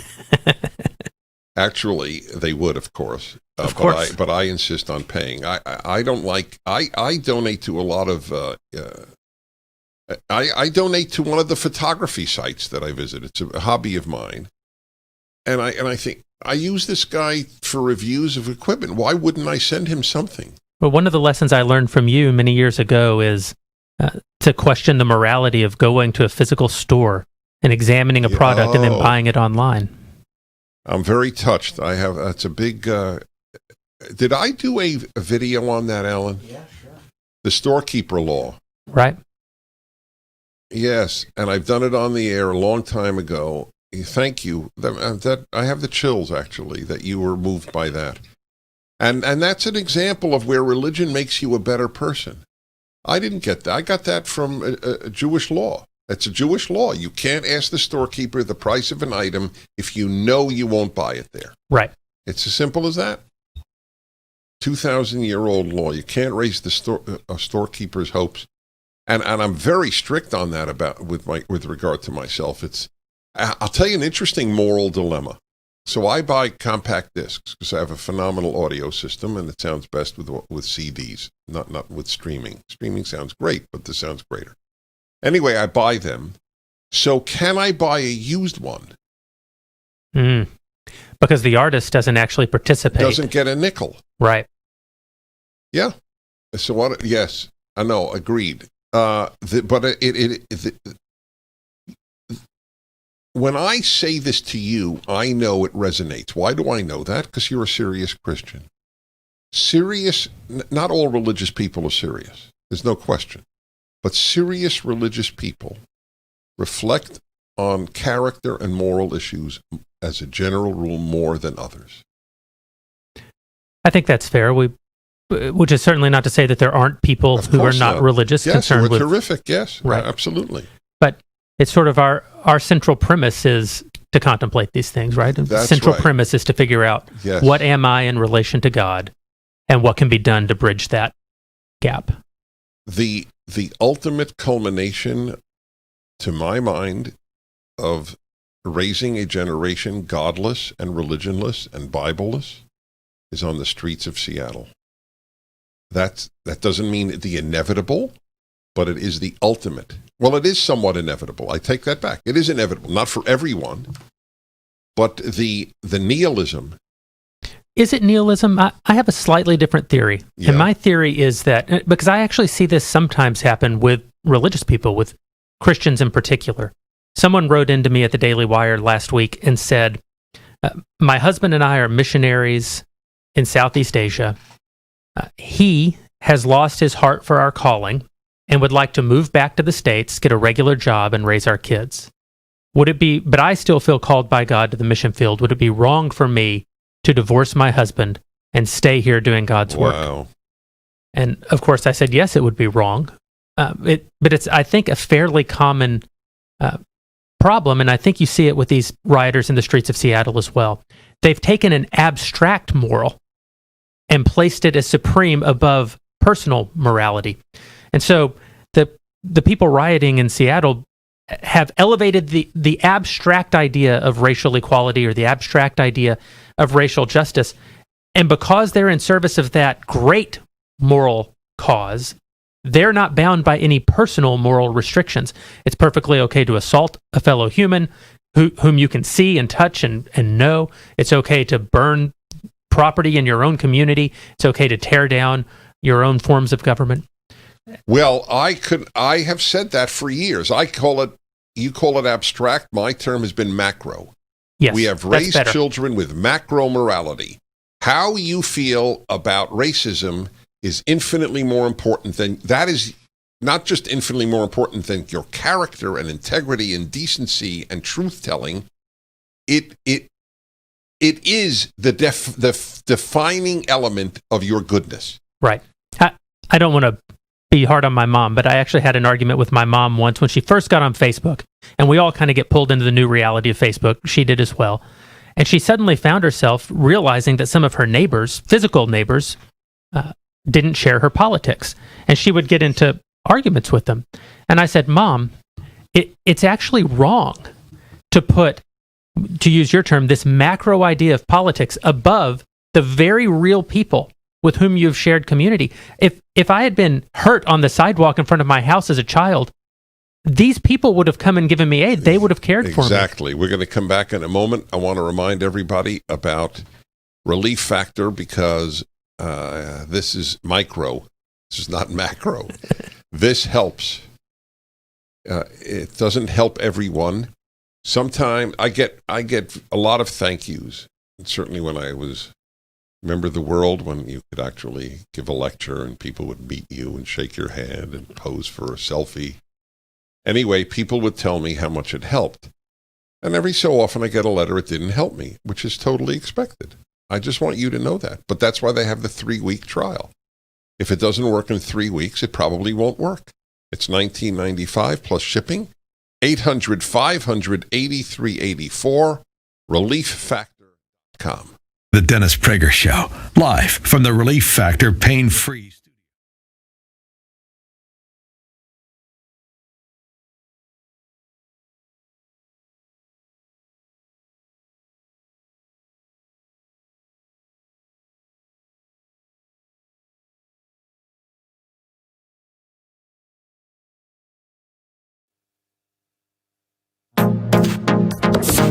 Trending now on the Larry Elder Show. But first, President Trump used the media's own headlines against them when they went BMW about Trump's concern about mail-in voting and the potential for voting fraud. Steve, please. Are you going to launch an effort to try to delay the election, or was that just a trial balloon this morning? Well, what I want to explain to people, but it doesn't need much explanation. I mean, you look at article after article, New York's mail vote disaster, tens of thousands of mail ballots have been tossed out in this year's primaries. What will happen in November? It's a mess. This is done by Washington Post. Can you believe it? The Washington Post of all papers. Fake news, but in this case, it's not fake. It's true. This is done by the Wall Street Journal. Here's another one. Vote by mail experiment reveals potential problems within postal voting system ahead in the November election. And you see what's happening with so many different places. They're doing even trial runs. They're a disaster. And you don't think there's going to be a problem. You don't think this is an issue. 2.5 years, as President Trump said, about this BS collusion investigation. But actual situations like this, remember that time that guy walked in and said, "I'm Eric Holder," and requested his ballot? He just said, "I'm Eric Holder," and was handed Eric Holder's ballot. He didn't fill it out. That would have been a crime. No voter ID, no nothing. He didn't even have a mustache, and he was white. You don't think this is going to be a problem? Keep up with what's trending. Subscribe on YouTube today.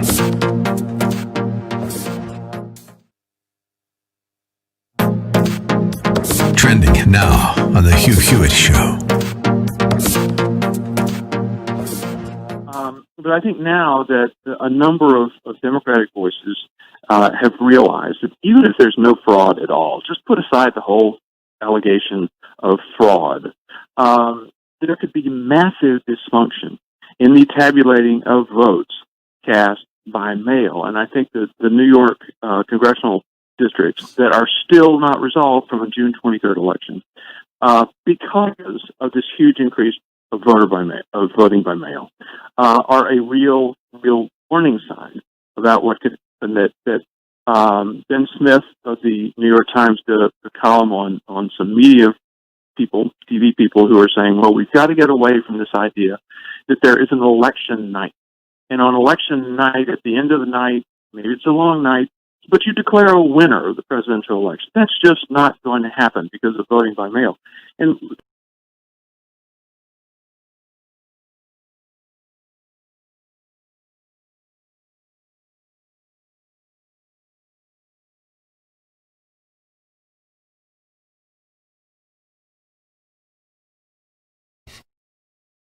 for free speech in this country, the likes of which we have never, ever had in America. Never. There are unique threats to the United States that we have not ever, that's what unique means. We have never encountered them before. Part of that battle is waged by the Daily Wire every day. A source I go, it's one of the handful that I go to every day. I go to many, many sources, but not many every day. Daily Wire is one of them. And I pay good money. And we're glad to have it. I like, it doesn't matter. I already mentioned that. I think people should pay for what they use. But okay. So Jeremy Boring is CEO of Daily Wire, and his video this week is up at PragerU. Is college necessary? Not the exact title. Does college equal success? Does college equal success? Yes. It was a real treat for me, having played a small role with PragerU over the last, I don't know, Alan, 5 or 6 years. Yeah, at least. Well, we started, 13 years ago? Is that right? 2007? Wow. No, not that long ago. We really dated from 2012. 2012. All right, so we're only 8 years old. So you're with us the whole time, basically. Anyway, go ahead. Well, just to have played a behind-the-scenes role and then to step out and actually be on camera and do one was it was quite a thrill. Well, we had Michael Knowles, we had Ben Shapiro, we have Andrew Klavan, we have the whole Daily Wire team. You do. When you got to the very bottom of the barrel. Oh, that's hilarious. That is so Christian of you. That's my point. That was a perfect example. Although when I made my high school basketball team, the coach said, we have scraped the bottom of the barrel. Did he really? Prager made the team. And you know what? I knew he was right. All right, so let me see, put that up that's being blocked. Facebook, Twitter, YouTube.com crisis. Any thoughts on that? Yeah, I heard you talking a little bit ago about with Craig about the challenges that Prager is facing in social media right now, that PragerU is facing in social media. You can call it Prager. We Prager. knew it wasn't me. Yeah. Okay. It's real. Everyone on the right is struggling with it. I think it's more complicated perhaps than we sometimes make it. It is true that these organizations have agenda, but I also think that it's true that the organizations are so large. I don't know that they can be controlled by necessarily the people who run them. You'll see places, Jack Dorsey at Twitter in particular, will put his finger directly on the scale on occasion, never to our benefit, of course. I think with some of the organizations, a bigger problem that they face is just the bubble that they operate in. If you go up to Silicon Valley and it's sort of like Hollywood. There's very few conservatives on film sets because it's just not a culture that has embraced conservatism. And so the director himself doesn't always have to supply the agenda. The writers see the world the exact same way that he does. The actors see the world the exact same way that he does. All the way down to the people who are creating graphics and special effects see the world the same way that he does. I think that's part of the problem.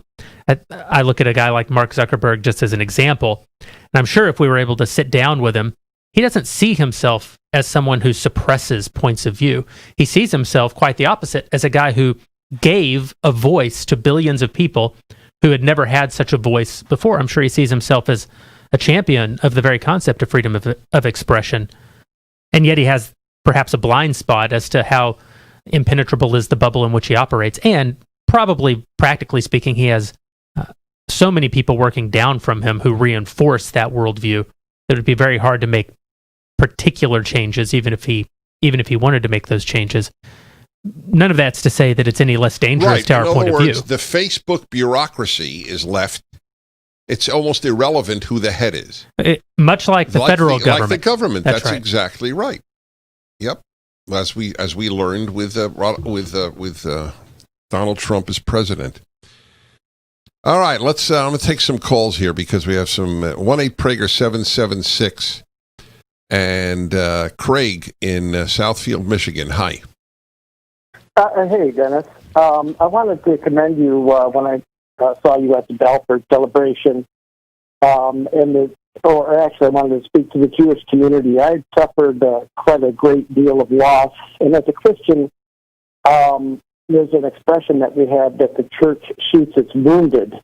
And I never found so much reception and compassion and was so warmly embraced as I was with the Jewish community there at the temple. That was my first time at temple, and actually had kind of a holy fear going there, viewing from the perspective that the Jewish people, have as to, as Christians, we have this access to God through Jesus, that we come boldly to the throne of grace. And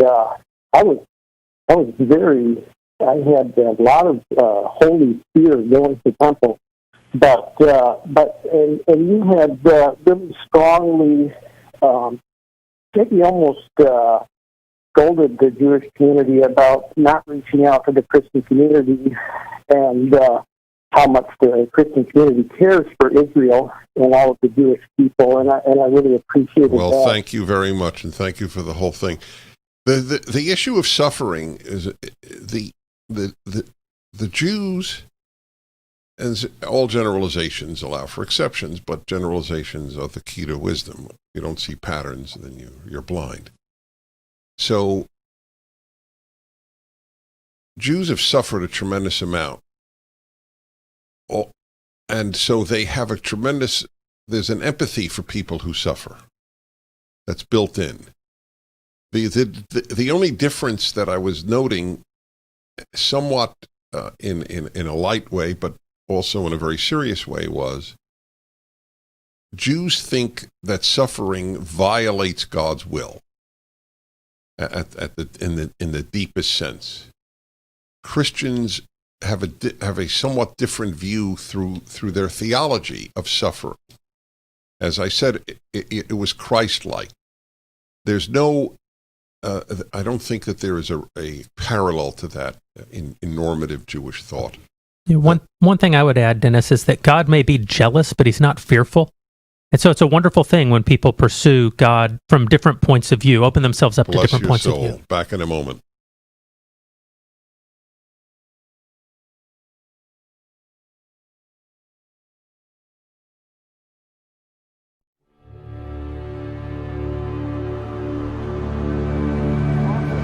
For almost 20 years, I've been searching for evidence of one of the greatest miracles of the entire Bible, the miraculous parting of the Red Sea. Tim, the first question most people ask is, where's Mount Sinai? My first question as a geographer is, where was the sea that was parted and crossed? So what do you think the crossing site, where would that be? Well, for once, I'm going to follow the conventional argument here. When I look at the Exodus story through the eyes of a scientist, then it contains a lot of observations which just make sense to modern science. I think it is possible to demonstrate that it took place in close proximity to Egypt. I know that some people would say, well, there were probably 5,000, maybe 20,000 Israelites. This matter of large numbers is a very, very thorny issue. There has to be enough Israelites in order to make Pharaoh and the rest of Egypt scared. Whether the 10 plagues happened is a miracle. Whether the Red Sea parted is a miracle. Archaeology cannot prove or disprove a miracle.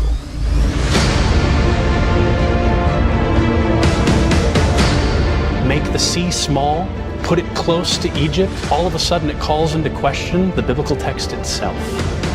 And you cast their pursuers into the depths as a stone into mighty waters. Where were these ancient lakes and what is now all desert? And what sort of people could stand the strength of the wind that would part that depth of water? Nobody could stand and walk that land bridge in that sort of wind. It would be impossible. Why is it important to think about these things?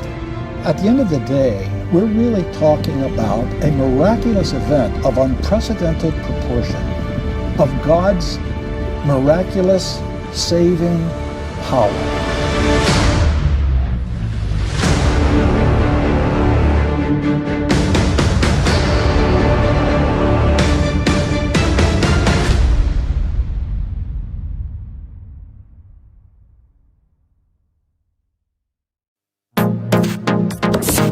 Trending now on the Eric Metaxas Show. Barack Obama had a very simple foreign policy. This is a guy, Obama loved domestic policy. He acknowledges that was his sweet spot. And when once asked, what is your foreign policy doctrine? He said, just don't do stupid things. Actually, he used a little more colorful term, but we won't use that today. But the fact of the matter is, the Russia reboot, when you look at it, was a series of stupid decisions that backfired on the American people. And that's what Hillary Clinton is facing in 2016 when she goes into the election. It was a senior Clinton campaign official who told me we needed to neutralize this issue because we saw it as our number one liability. And then Seamus Bruner, my co-author, digs out a document that was in our files that we hadn't really understood the significance of. All of a sudden, it's a poll from the summer of 2015. Hillary Clinton polls. Want to do Button to fear. Yeah. I want to remind you, everybody, if you missed the words "I want," and it began with "to remind you," I just want you to know I did say "I want." but the microphone was only turned on after the first two words. We're very precise here. In any event, I want to remind you about flattenthefear.com. It's a magnificent website about flattening the fear. The fear is what is paralyzing our country, not the COVID. And that is the reason for the lockdown, which is increasingly irrational. But I felt it was irrational from the second week. Flattenthefear.com. It's a medical doctor site, scientist site. They don't think you should have all this fear. Please go. This is a good example. It asks you for no money. It is a way of your supporting yourself and the country and the people who do good. This has been very enjoyable, Jeremy Boring. It's always enjoyable when we get together. He's the CEO of the Daily Wire, and people have very interesting calls. For example, Jim in Atlanta, he wants to know I love this. I love this. This is why I love my show. To me, a challenge to me. Dennis, would you buy a used car? How is that different from a used CD? And now I have to think that through. But the difference is that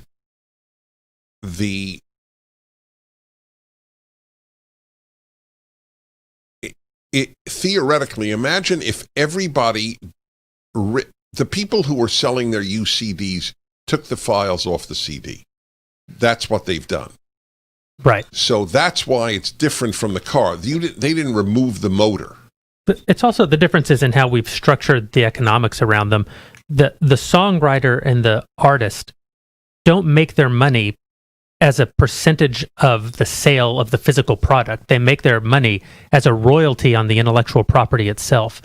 And so they get paid by the exchange of the IP. They're not owners in the way that an auto company is. They own the car, they sell you the car, they take that money. That's how record labels make their money, but not how artists make their money. Well said. I want to remind everybody that Jeremy Boring's video is up at PragerU. He's a handsome guy to boot, so you'll really want to watch it. Let's ask Jeremy why he thinks we should... why people should donate to PragerU, and we have 30 seconds. Well, people should donate to PragerU because it's a far better education for young people than what you're going to spend $40,000 a year on if you send them to most American universities. That's a good reason. Thank you, Jeremy. God bless you.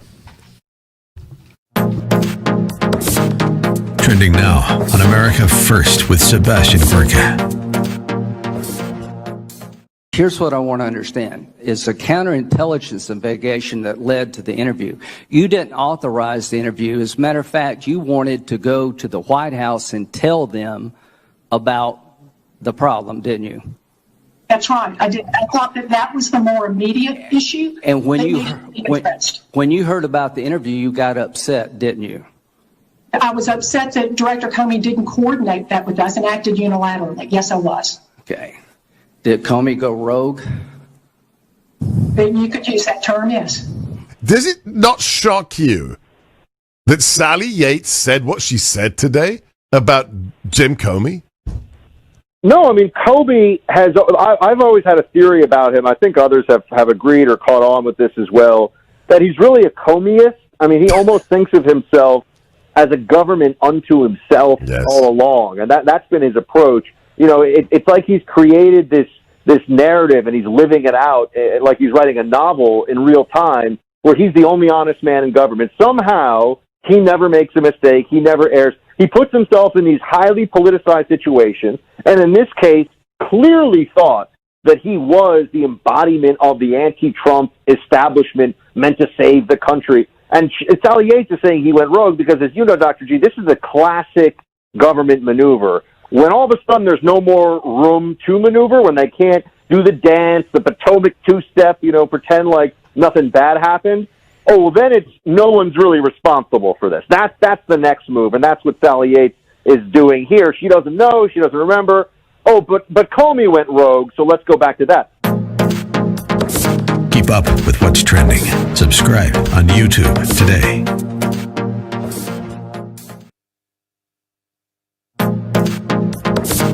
Trending now on The Larry Elder Show.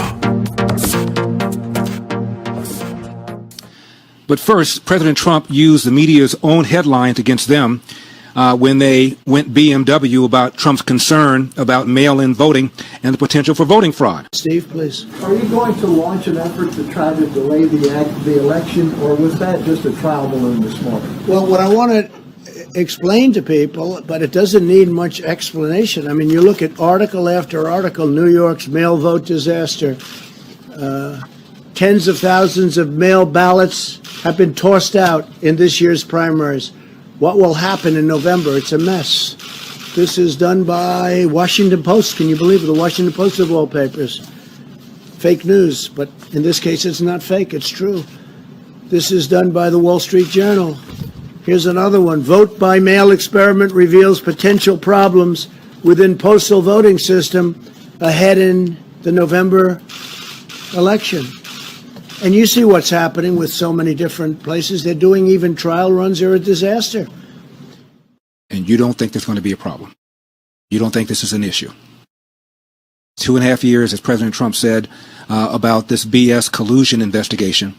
But actual situations like this, remember that time that guy walked in and said, "I'm Eric Holder," and requested his ballot? He just said, "I'm Eric Holder," and was handed Eric Holder's ballot. He didn't fill it out. That would have been a crime. No voter ID, no nothing. He didn't even have a mustache, and he was white. You don't think this is going to be a problem? Keep up with what's trending. Subscribe on YouTube today.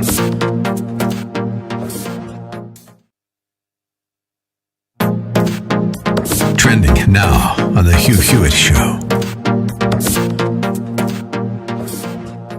But I think now that a number of Democratic voices have realized that even if there's no fraud at all, just put aside the whole allegation of fraud, there could be massive dysfunction in the tabulating of votes cast by mail. And I think that the New York congressional districts that are still not resolved from a June 23rd election, because of this huge increase of voting by mail, are a real warning sign about what could happen. That Ben Smith of the New York Times did a column on some media people, TV people, who are saying, well, we've got to get away from this idea that there is an election night. And on election night, at the end of the night, maybe it's a long night, but you declare a winner of the presidential election. That's just not going to happen because of voting by mail. And they're right about that, I think. It's entirely possible. And it might not happen on election night or election week or the week after that or the week after that or even in November. And you have to imagine, in today's political climate, having an undecided election in which there are fevered news coverage of ballots being discovered here, ballots being discovered there, lawsuits filed everywhere as far as the eye can see, possibly civil unrest. When Antifa shows up at the local precinct oh, God, Byron, does anyone realize, do they visualize what it will be like? Keep up with what's trending. Subscribe on YouTube today. Trending now on America First with Sebastian Gorka. And then above all else, there's the constant rhetorical war led by the president. It isn't just baseless. It's ludicrous. It doesn't even make any sense. It's just pure deceitful propaganda. It's like something straight out of North Korea. Something straight out of North Korea. What do you, Chris Hayes, know about North Korea? Have you ever spoken to somebody who's actually lived in a communist dictatorship? Your ideology is a left-wing ideology. It is of the same camp as those that run the prison camp that is North Korea. I'm Sebastian Gorka. This is America First on the Salem Radio Network, and I'm just going to talk about what you just heard. Now, Chris Hayes, who cares about Chris Hayes, really? I mean, he's a nobody. Nobody watches his show. He's puerile, he's infantile, he's a propaganda merchant. But we opened this show, our 3-hour show, with that clip because it is a perfect summary of what is being done to you and what has been done to America now for at least 4 years. Yes, the left has always lied, because for them, truth isn't an objective reality.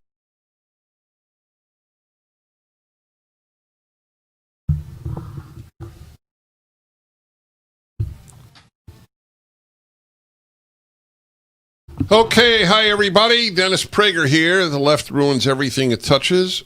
There is no exception to that. It is a tsunami of destruction by people who believe in nothing except some utopian dreams that lead to hell. They've ruined sports. I'm dying to know the ratings of baseball, basketball. Well, football hasn't started. I'm dying to know the ratings as compared to last year. I don't mean the first days when people were just curious, but continuing. Why you would watch people who have utter contempt for you. You're a racist, which is about as loathsome a human being as you can be, but I want you to watch me play and cheer for me while I have propaganda on my uniform. I have too much dignity to watch a sport at this time. When you spit on me, I do not thank you for making it rain. That is how I view watching sports at this time. The worst is the Women's National Basketball Association, which few people watched anyway. But they actually ran out when the national anthem was played. If enough people hate this country, there will be no more country. Just know that. The left will have destroyed the greatest experiment in human history. And will be left with what? Rubble. And now hockey. I had hopes that hockey would just not allow itself to be politicized. Oh, is that true? Where is this from? When did this come out? Breitbart. When did it come out, though? Second. Okay, Sunday. Yes. So I mentioned this. Yes. I want to see the ratings for the last week. I'm not reporting anything for the first weekend. He just brought in, Sean did. Yes, that's Sunday. Yes. I want the latest. I want this week's ratings, which will have to wait a week. Okay. American greatness. The National Hockey League's COVID-delayed playoffs began in earnest on Sunday. After months without hockey, I was keen to watch the best of the best compete for Lord Stanley's Cup, the greatest trophy of all sports. But I was not permitted simply to enjoy the return of hockey, a sport upon which I was reared and have played since I was 2 years old. This is written by Dion Cathawa. Instead, I discovered I had tuned into a woke seminar. While all the players reigned center ice, the stadium announcer's voice boomed out a series of messages over the loudspeakers. We skate for you, we skate for the cup, we skate for better days, and today and always we skate for the right reasons. And at that, suddenly the words "End Racism" were emblazoned on the Jumbotron. Ringing the arena on smaller screens was a hashtag "We Skate for Black Lives." Wow. Did you know that?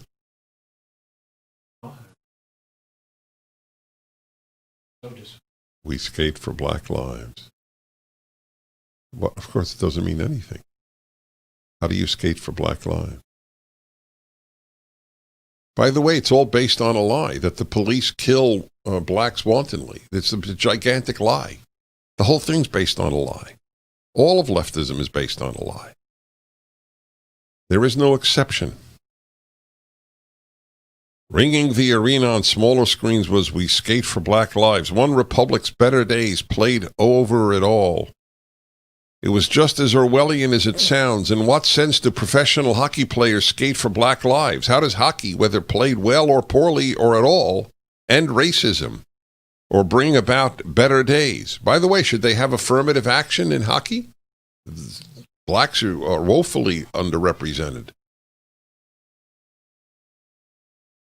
By the way, aren't whites woefully underrepresented in the NBA? How did that turn out? How was that possible? Does the act of playing hockey fix racism? Obviously, it's all nonsense. This was little more than ritualistic, saccharine, impotent, and very cheap virtue signaling by the NHL, done in the desperate hope that the anti-racist mob might devour it at last. But it wasn't over, not even close. The announcer then introduced Matt Dumba, a defenseman for the Minnesota Wild, who walked to the center ice wearing a Black Lives Matter hoodie and brandishing a microphone.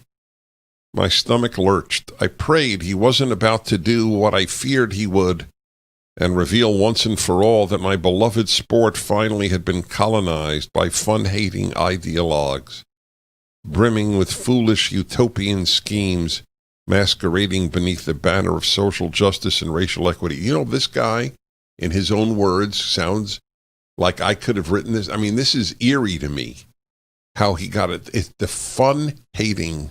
Is that what he wrote? Yes. The left is fun-hating ideologue. Remember the black man I played for you who was screaming about how good America is and how he's a happy man and how he's, and of course, he embodies my belief. Happy people, remember, happy people make the world better. The unhappy make it worse. You ever met a happy leftist? It's an oxymoron. Would I be forced to pay respect to the NHL, now a mere husk of itself, a mouthpiece and force multiplier for modern-day white people-hating racial essentialists? Sadly, yes. Even so, this event, Dumba's speech, whose throat-clearing opening lines have been omitted for brevity's sake, is worth exploring in some depth, because it's not every day that we are presented with plain-spoken anti-racist rhetoric.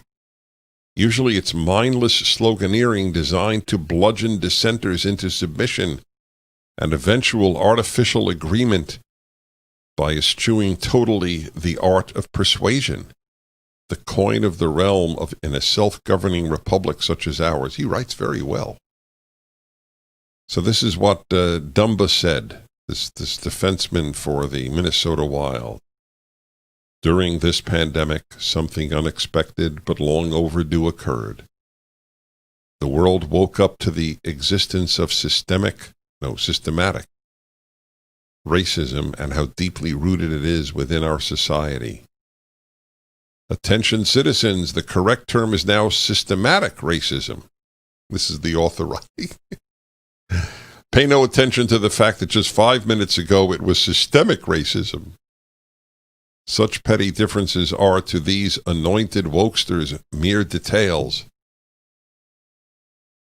They are easily brushed aside by those who trod upon the righteous path to the right side of history. Then he said, for those unaffected by systematic racism or unaware, I'm sure that some of you believe that this topic has garnered too much attention during the last couple months. But let me assure you, it has not.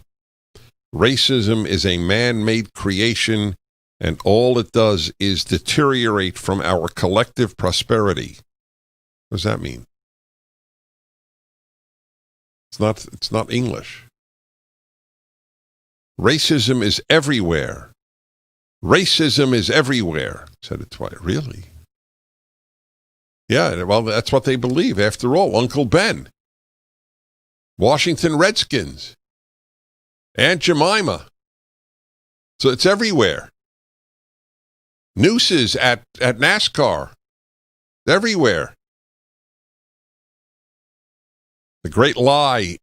The guide is Dumba. perpetuates the great lie of our time. History will regard him as a nothing,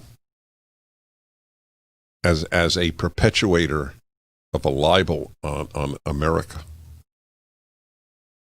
And we need to fight against it on behalf of the NHL and the Hockey Diversity Alliance. Oh my God, there's a Hockey Diversity Alliance?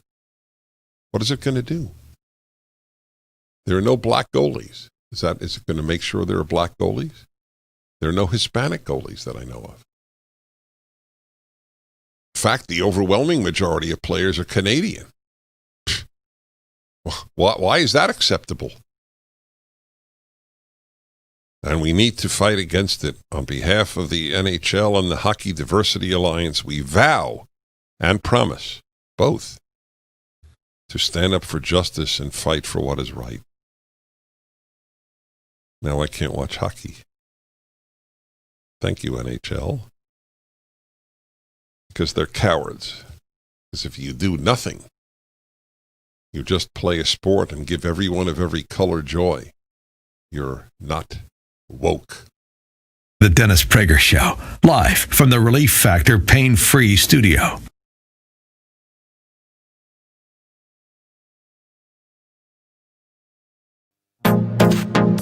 Trending now on the Hugh Hewitt Show.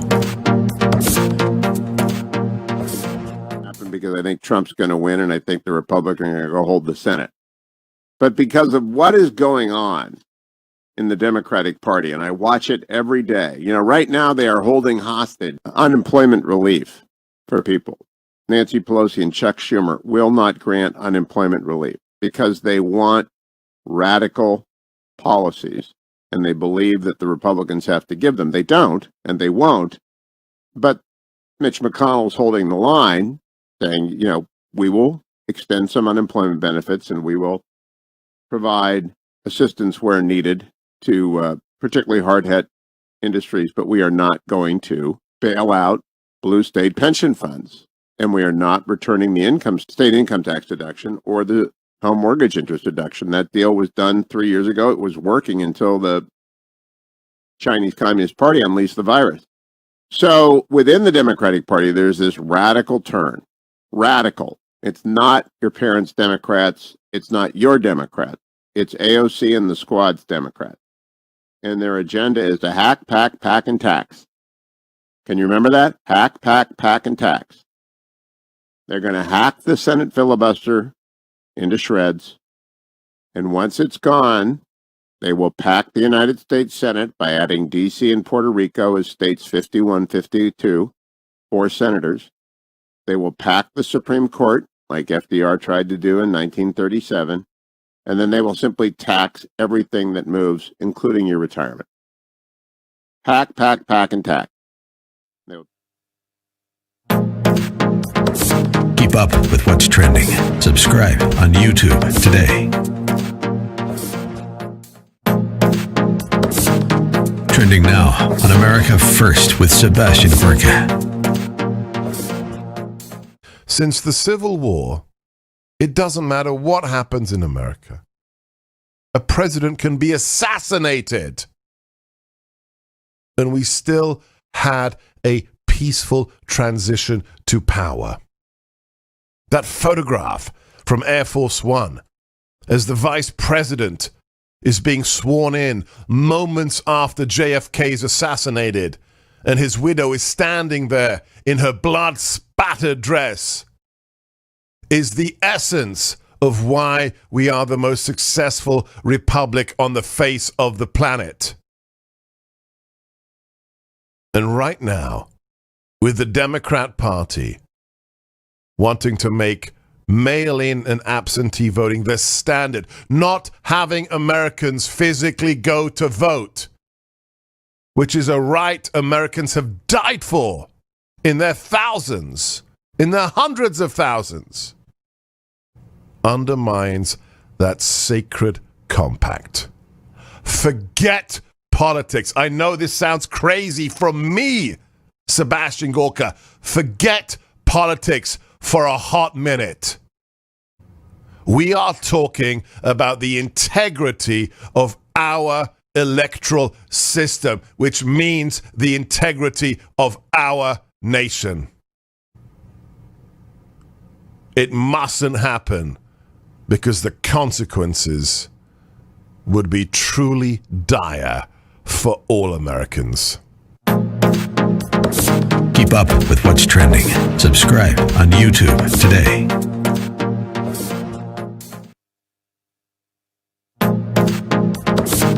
Trending now on the Eric Metaxas Show.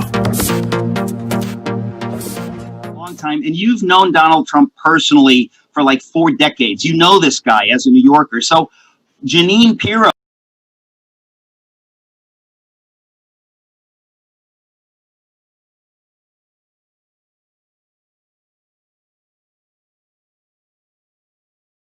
Did you know that you can see visual highlights of my show every day on my YouTube channel? So sign up today, go to youtube.com, type in Dennis Prager channel, and click subscribe. Don't forget to click the bell icon so you'll be notified every time we put up a new clip. Yes, everybody, Dennis Prager here. The hockey thing is really remarkable.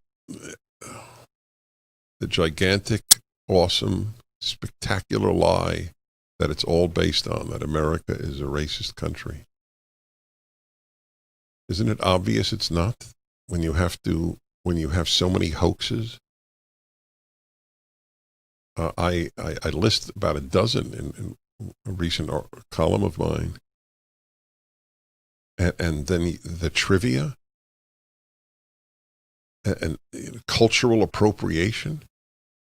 Trader Joe's has Trader Jati, and therefore it's racist. Doesn't even make sense. Do you understand? Uncle Ben is removed. Washington Redskins, a name that American Indians themselves use. It's the name of a team at an Arizona reservation, of a high school team, the Redskins. Too bad. The owner of the Redskins really fought for many years. But the hysteria it was too much. It even pressured him. This is all about feeling good about yourself, because people have, with the end of the belief, when you don't fight real evil, this is why the left is so dangerous. It ignores real evils, and it makes up evils to fight.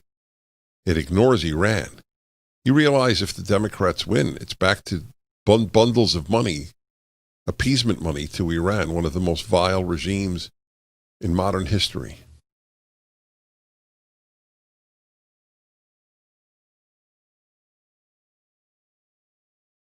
Wow.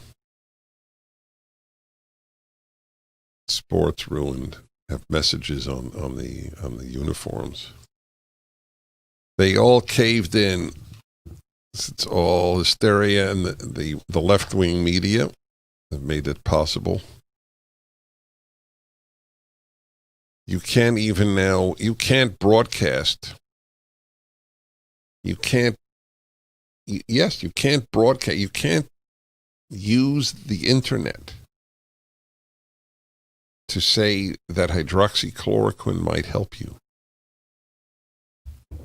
So let me announce publicly, there is no doubt in my mind that Facebook will be regarded as a killer, because there are people whose lives would have been saved. Everyone who knows science knows that hydroxychloroquine is unbelievably safe. Regular use of hydroxychloroquine is probably safer than regular use of Tylenol. So the risk of using it for a couple of weeks is close to zero. And you would deprive people of the knowledge that it might help?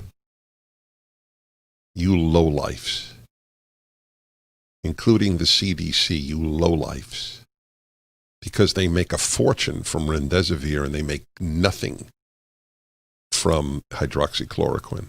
I finally have come around to understand the corruption in big pharmaceutical companies. I've defended them my entire broadcast career, and now they're an ally of the left.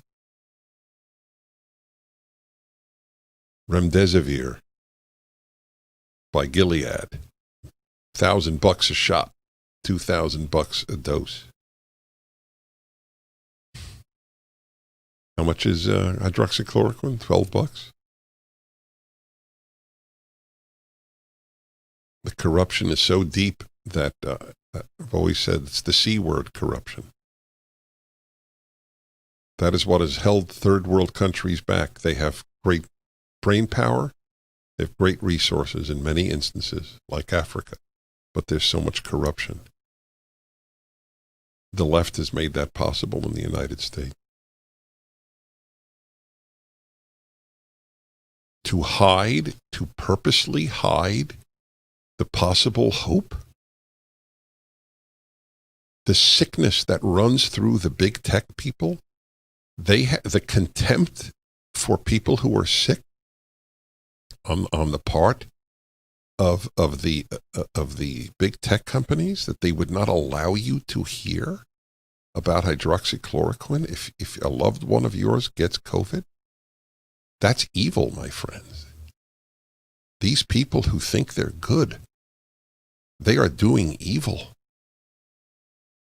There is blood on their hands if there's any truth to the hydroxychloroquine, which is used in many countries. But what I am telling you now cannot be stated on Facebook. Cannot be, get it? Cannot be stated on a tweet. PragerU was locked out for a week from Twitter because we retweeted the doctors who said that hydroxychloroquine might work. The left hates Donald Trump more than they love life itself. That is how morally sick the left is. And you will vote Democrat? How do you justify it morally? How? Oh, look at Trump. Trump's a liar. Trump's a liar. Trump's a liar. Are you a child? Your disgust, which is, I don't even think legitimate, but even if it is, your disgust with Donald Trump is more important than the welfare of America?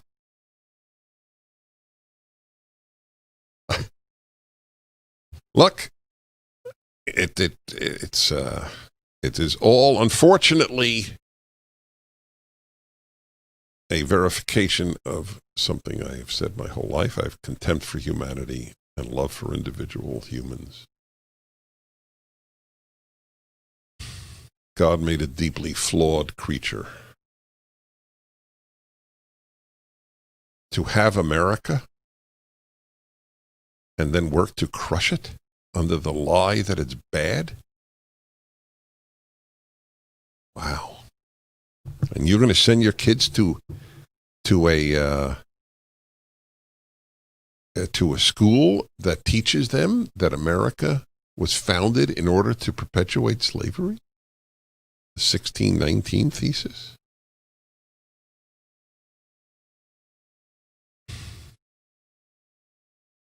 Oh, boy. Paul in St. Paul. Hello. Hey, Dennis, how are you? Could be worse. Thank you. So I'm from Minnesota, grew up in a hockey culture, supported the Minnesota Wild, the hometown team, and played the sport, had family members who were professionals, all that stuff. So I followed Matt Dumba's rise out in the minor leagues.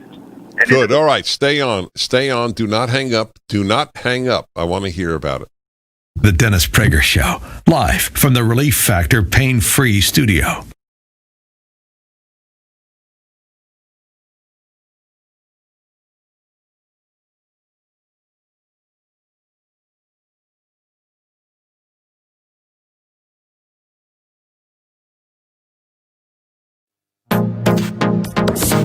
Trending now on the Eric Metaxas Show. Barack Obama had a very simple foreign policy. This is a guy, Obama loved domestic policy. He acknowledges that was his sweet spot. And when once asked, what is your foreign policy doctrine? He said, just don't do stupid things. Actually, he used a little more colorful term, but we won't use that today. But the fact of the matter is that Russia reboot, when you look at it, was a series of stupid decisions that backfired on the American people. And that's what Hillary Clinton is facing in 2016 when she goes into the election. It was a senior Clinton campaign official who told me we needed to neutralize this issue because we saw it as our number one liability. And then Seamus Bruner, my co-author, digs out a document that was in our files that we hadn't really understood the significance of. All of a sudden, it's a poll from the summer of 2015. Hillary Clinton polls Americans secretly to find out what's her number one political liability. Is it Vince Foster? Is it Whitewater? Is it the Rose Law Firm billing records? Is it Benghazi and the tragedy there? Is it the classified email scandal that she was going through right in 2015? None of those registered as the number one impediment to the presidency for her. The number one impediment was the perception that she and her husband, Bill Clinton, cashed in, along with other Democrats, on the failed Russian policy. 53% of the people in this private poll that the Clinton campaign did said that was the number one reason why they might not vote for Hillary Clinton. So that's why they hire Christopher Steele and Fusion GPS. It's why they carry out the dirty trick that we now know to be Russia collusion. You're telling me, John, that people from her campaign told this to you? They did. In fact, we didn't find the poll until we got that guidance from a very senior Clinton campaign official who was read into the the entire strategy involved in it. Here's something. Keep up with what's trending. Subscribe on YouTube today.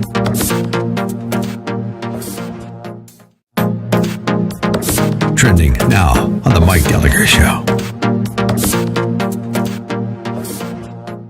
Let me just play the exchange for you. Have you taken a cognitive No, test? I haven't taken a test. Why the hell would I take a test? Come on, man. That's like saying before you got in this program, if you take a test where you're taking cocaine or not, what do you think, huh?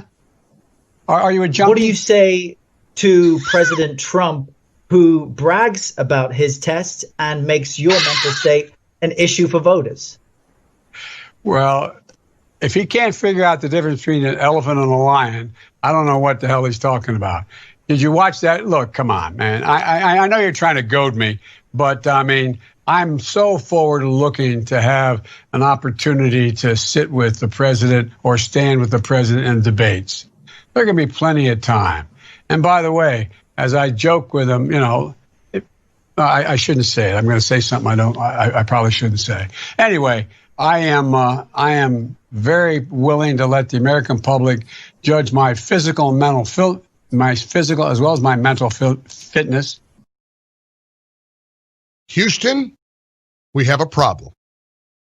Now, first of all, I'm not trying to make fun of anybody who's in an obvious stage of cognitive decline.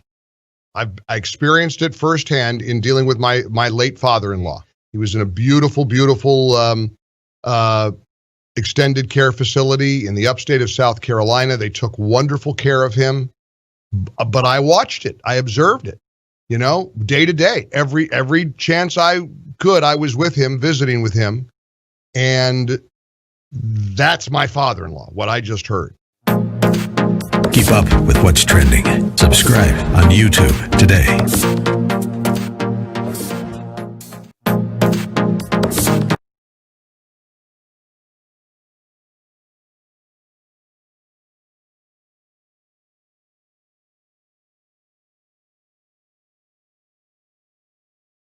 Okay.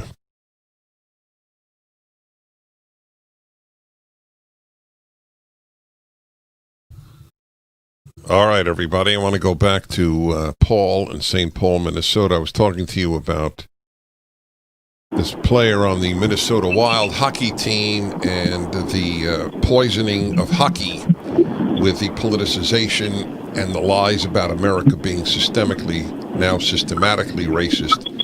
Read by this guy Dumbo, I never heard of. I follow hockey, but I'm not up on all the players. Anyway, so you've been following him as a big hockey fan in Minnesota. Go ahead. Yeah. So I wouldn't say a big hockey fan, but I'm from Minnesota, so there's hockey in the blood here. So Minnesota hockey, I'm a hockey fan. So the reality is 2 years ago, because I just pay attention to this kind of stuff. 2 years ago, last year, Dumba went through some severe family crisis, health crisis, his wife. But 2 years ago, I watched going back, I watched his rise out of the minor leagues. I was so happy for the guy because he's a workhorse. He's good at what he does. He made the pros. And 2 years ago, there was this whole discussion. I can't remember where the format was or where it was, but there was a whole discussion about race and hockey. And what is it like to be a person of color or a black man in the NHL when only a certain percentage are, represented? So Dumba at that time, I don't recall every single detail of it, but he basically said, I don't know what color I am. I don't know my race. And he's like, frankly, I don't care. I'm here to play hockey. So someone got a hold of him recently and told him that he should feel oppressed and put down or whatever he thinks. Because 2 years ago, he didn't care. Well, I'm looking at pictures of him, and looking at him in the pictures that I see on the internet, I would think that he was overwhelmingly white. But now when I look at another one, he looks black. I don't know. It's very odd to me. It's like it's a different guy. The guy in the uniform, maybe because he's old. I don't even know what to say. I don't care. But what would you say he is if you looked at him? Here's the deal. And you're like me. I hate looking at people and wondering what race they might be. Right, exactly. People are people. Right. However, if you force me to, I think he looks like maybe he was Samoan or Polynesian and white. Like I say, he's from Canada. He's a Canadian guy anyway. So that's kind of annoying. Right. I thought, all right, well, listen, thank you. The truth is, I did not know of his existence till this article. And I thought that he was just a white hockey player who was making these. It doesn't even matter because the whites are white people are the majority movers of the Hate America campaign. That's just, the people teaching you to hate America at college are overwhelmingly white. So why? And since the hockey players are overwhelmingly white, I just assumed the guy who made these attacks on America. So this is a Canadian guy who is racially mixed, who was talking about skating for Black lives and how systematically. I don't know. Did he apply that to Canada too? Is Canada? The left in Canada claims that Canada is a repressive government against its indigenous peoples. Wow, this is the way it is. Dominic, Dallas, hello. Nice to talk to you again, Dennis. Before I get into the subject, let me just say one quick thing. I had occasion to meet Louis Gohmert at a Trump rally last year. Shook his hand, introduced myself, and told him that I loved him. And he said, well, I hope you mean that platonically. So let me start out by saying that platonically, intellectually, and spiritually, I love you too, Dennis. By the way, thank you. It means a lot to me, and you don't even have to preface it with platonically. I don't care any way you love me. That's fine. Just for the record. Go ahead. Fair enough. So, Dennis, there's not a person on earth that does not feel that what happened to George Floyd was disgusting, was flat out murder. The people that did it are in jail. Hopefully justice will come to fruition.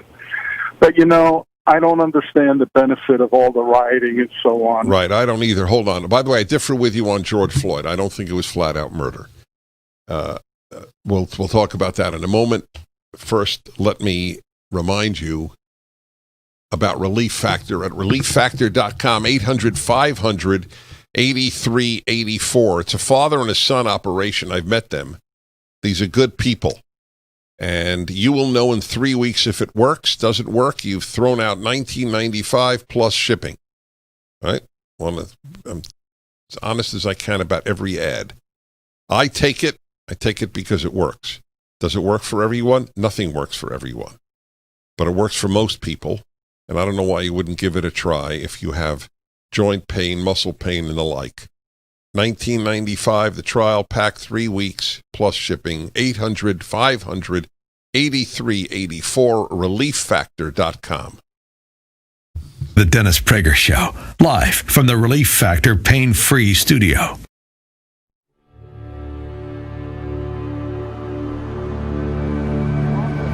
For almost 20 years, I've been searching for evidence of one of the greatest miracles of the entire Bible, the miraculous parting of the Red Sea.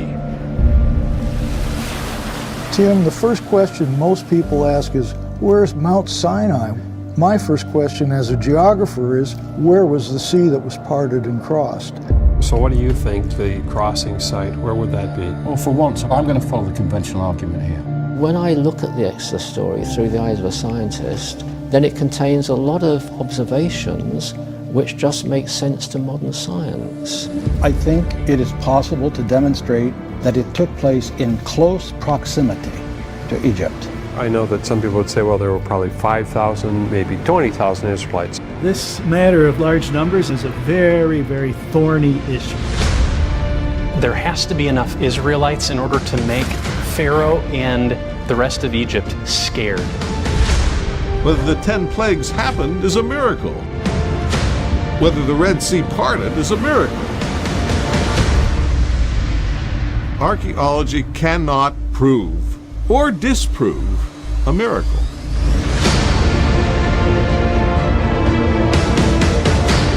Make the sea small, put it close to Egypt, all of a sudden it calls into question the biblical text itself. And you cast their pursuers into the depths as a stone into mighty waters. Where were these ancient lakes and what is now all desert? And what sort of people could stand the strength of the wind that would part that depth of water? Nobody could stand and walk that land bridge in that sort of wind. It would be impossible. Why is it important to think about these things? At the end of the day, we're really talking about a miraculous event of unprecedented proportion, of God's miraculous saving power.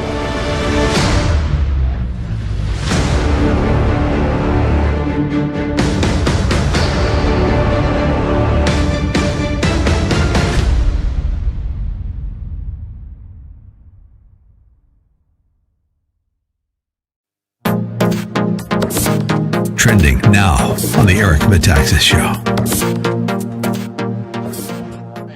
Barack Obama had a very simple foreign policy. This is a guy, Obama loved domestic policy. He acknowledges that was his sweet spot. And when once asked, what is your foreign policy doctrine? He said, just don't do stupid things. Actually, he used a little more colorful term, but we won't use that today. But the fact of the matter is, the Russia reboot, when you look at it, was a series of stupid decisions that backfired on the American people. And that's what Hillary Clinton is facing in 2016 when she goes into the election. It was a senior Clinton campaign official who told me we needed to neutralize this issue because we saw it as our number one liability. And then Seamus Bruner, my co-author, digs out a document that was in our files that we hadn't really understood the significance Join the of. movement All of a that's sudden, disrupting it's the a left's poll from monopoly on education. Join Prager University. Go to prageruniversity.com and donate today. Okay. All right, everybody, a reminder. This is a spectacular time for a few things. Even curses come with blessings. One of the blessings is the incredibly low rates for mortgage. Andrew and Todd have been here. I've been mentioning them since the beginning of the lockdown. They have been working to help people. Whether you are involved in a refi, a new purchase, a cash out refi, or even a reverse mortgage, I wouldn't wait. And there's no guarantee that the rates will go down. They may well go up. Go to andrewandtodd.com today. They are with Sierra Pacific Mortgage. andrewandtodd.com. They will help you. Or call 888-888-1172. 888-888-1172. andrewandtodd.com. All right, let me just summarize here, because Dominic, you're a good man, but you violated a major rule at this show. You got to talk about what you tell the screener, because I take topics, not people. And I have here why Indians, Jews, etc., are not rioting over issues, which is a very interesting question. And I just want to say, I'm a big believer in truth, which immediately makes me unqualified to be a leftist. I mean that literally. I do not mean that as an insult. It is an insult, but I don't mean it as an insult. I mean it as a fact. If you love truth, you are not on the left. Be a liberal, you can be a conservative, but you can't be a leftist. I love truth, and I do not believe that what happened to George Floyd was quote, flat out murder. Okay? Flat out murder involves the deliberate killing of a human being. I do not believe that that's what was done. If you've seen the latest video of what happened, he said he couldn't breathe from the moment they arrested him. He said he was claustrophobic and couldn't enter a car, but he was found in a car. So I'm not defending the officer. I am only saying that it isn't flat out murder. All right. There's a lot going on, isn't there? Stephen in Sacramento, California. Hello. Stephen? Okay. Stephen is gone. We've cleared 2 lines. 18 Prager 776. Claude, a woman in Agoura Hills, California. Hello. Hey, Dennis. We have a really good friend who we've known since high school. He would do anything for us. But he's always referring to Trump as a Nazi and a racist. And if somebody were physically hurting my grandchildren, I'd tear them apart.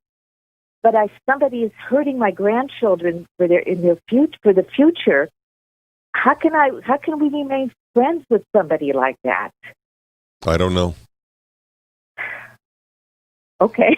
No. If you call the president a Nazi, you are trivializing the Holocaust, and you're a scumbag. Absolutely.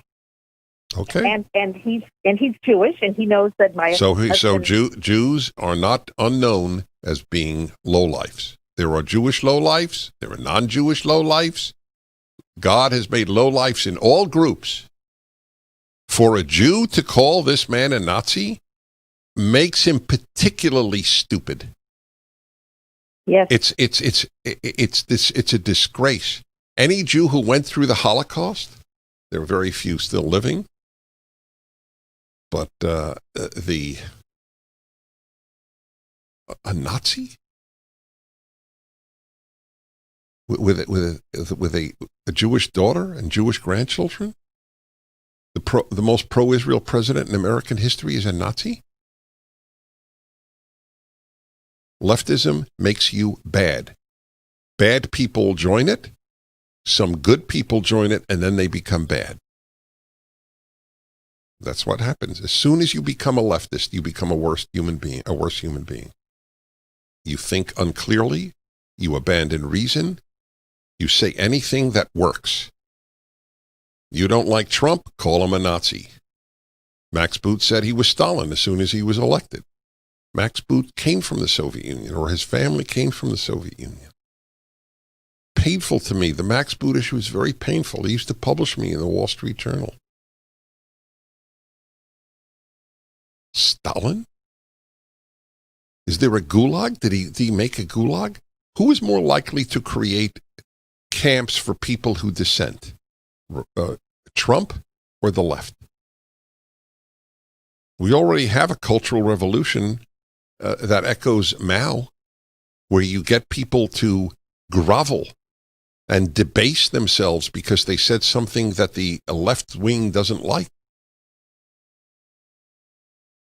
Drew Brees says that he honors the flag, gets attacked, and the next day he says, "Oh, I was wrong. I was wrong. Please forgive me. I was wrong. I was wrong." Does he really think he was wrong?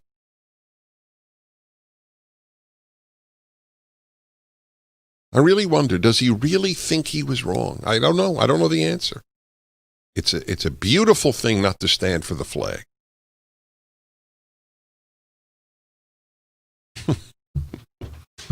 It's truly the whole flag thing is an example of the Orwellianism of the left. Oh, it doesn't dishonor the flag not to stand for it. Oh. Gee, why would I think such a silly thing? Let us all rise now for the national anthem. Please remove your hat and stand. I won't stand, but it's not against the flag. Then why didn't you not stand at another time?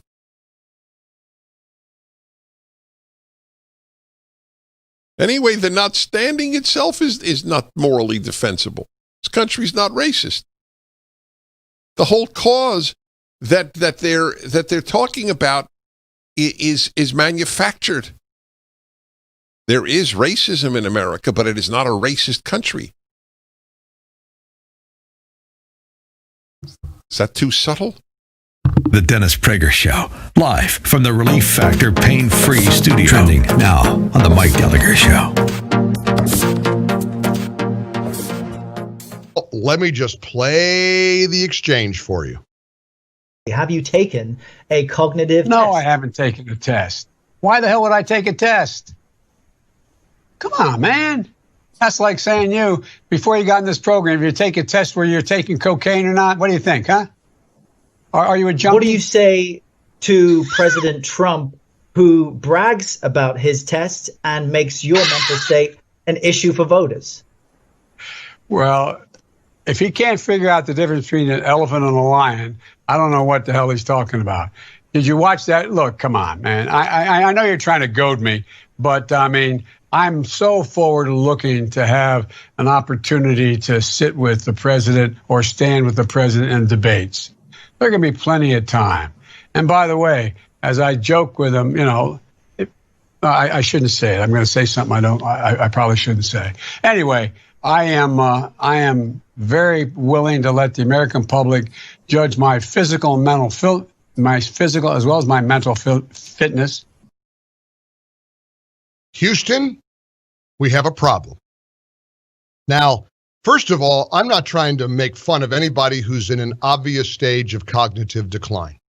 I experienced it firsthand in dealing with my late father-in-law. He was in a beautiful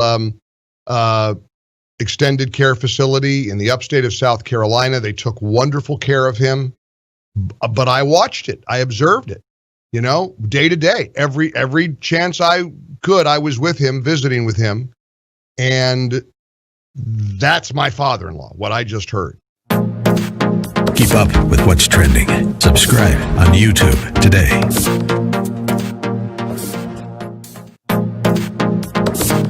Trending now on The Larry Elder Show. Now, President Trump, about the comparison that Obama made on Thursday during John Lewis's funeral, that President Trump is akin to Bull Connor and George Wallace, two racist Democrats. Trump said this.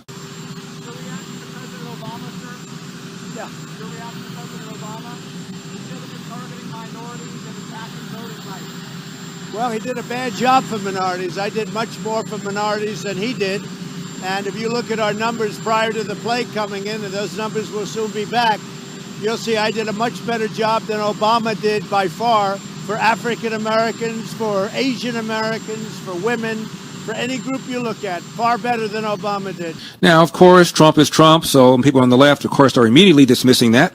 However, Tavis Smiley, the hardcore lefty who for years had shows on PBS and NPR, admitted blacks lost ground under Obama. I'm sad to report that in every single leading economic category, Black America has lost ground over the last decade. In every major economic category, we've lost ground.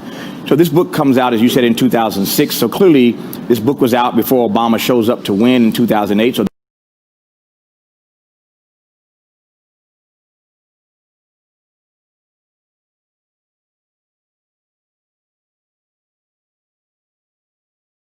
Okay, everybody, Dennis Prager here. By the way, if you call someone a Nazi or a racist, then when the real Nazis or real racists show up, you'll have no more vocabulary left. That's part of the despicable nature of calling the president a Nazi.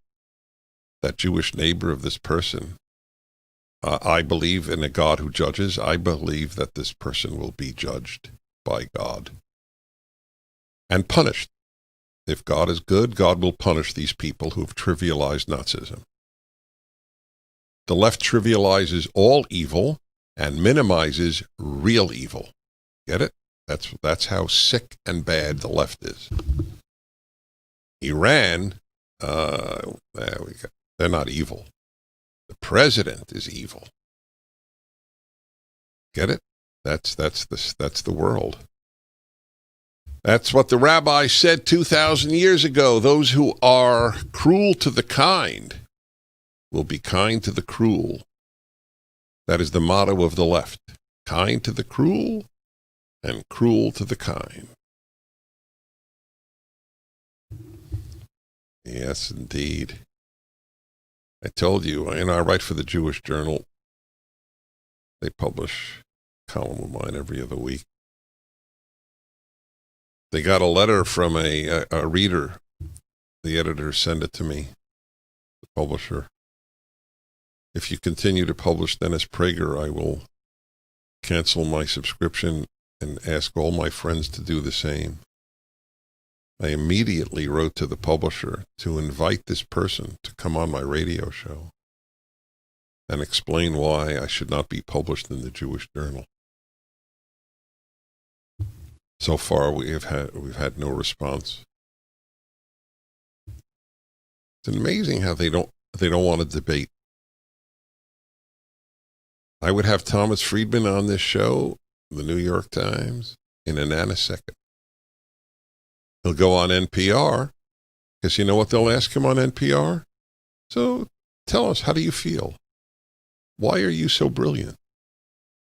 Give us more of your insights. Why do you think the president is so disgusting? Toughies. CNN, I'm sure he'd go on CNN. They're never challenged. I'm challenged every day of my life on the internet, callers,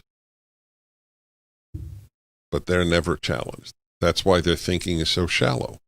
Well, it's shallow because they're on the left, but it's shallow because they're never challenged. Yes. So the next time you hear the president described as a Nazi, ask the person, why are they trivializing evil?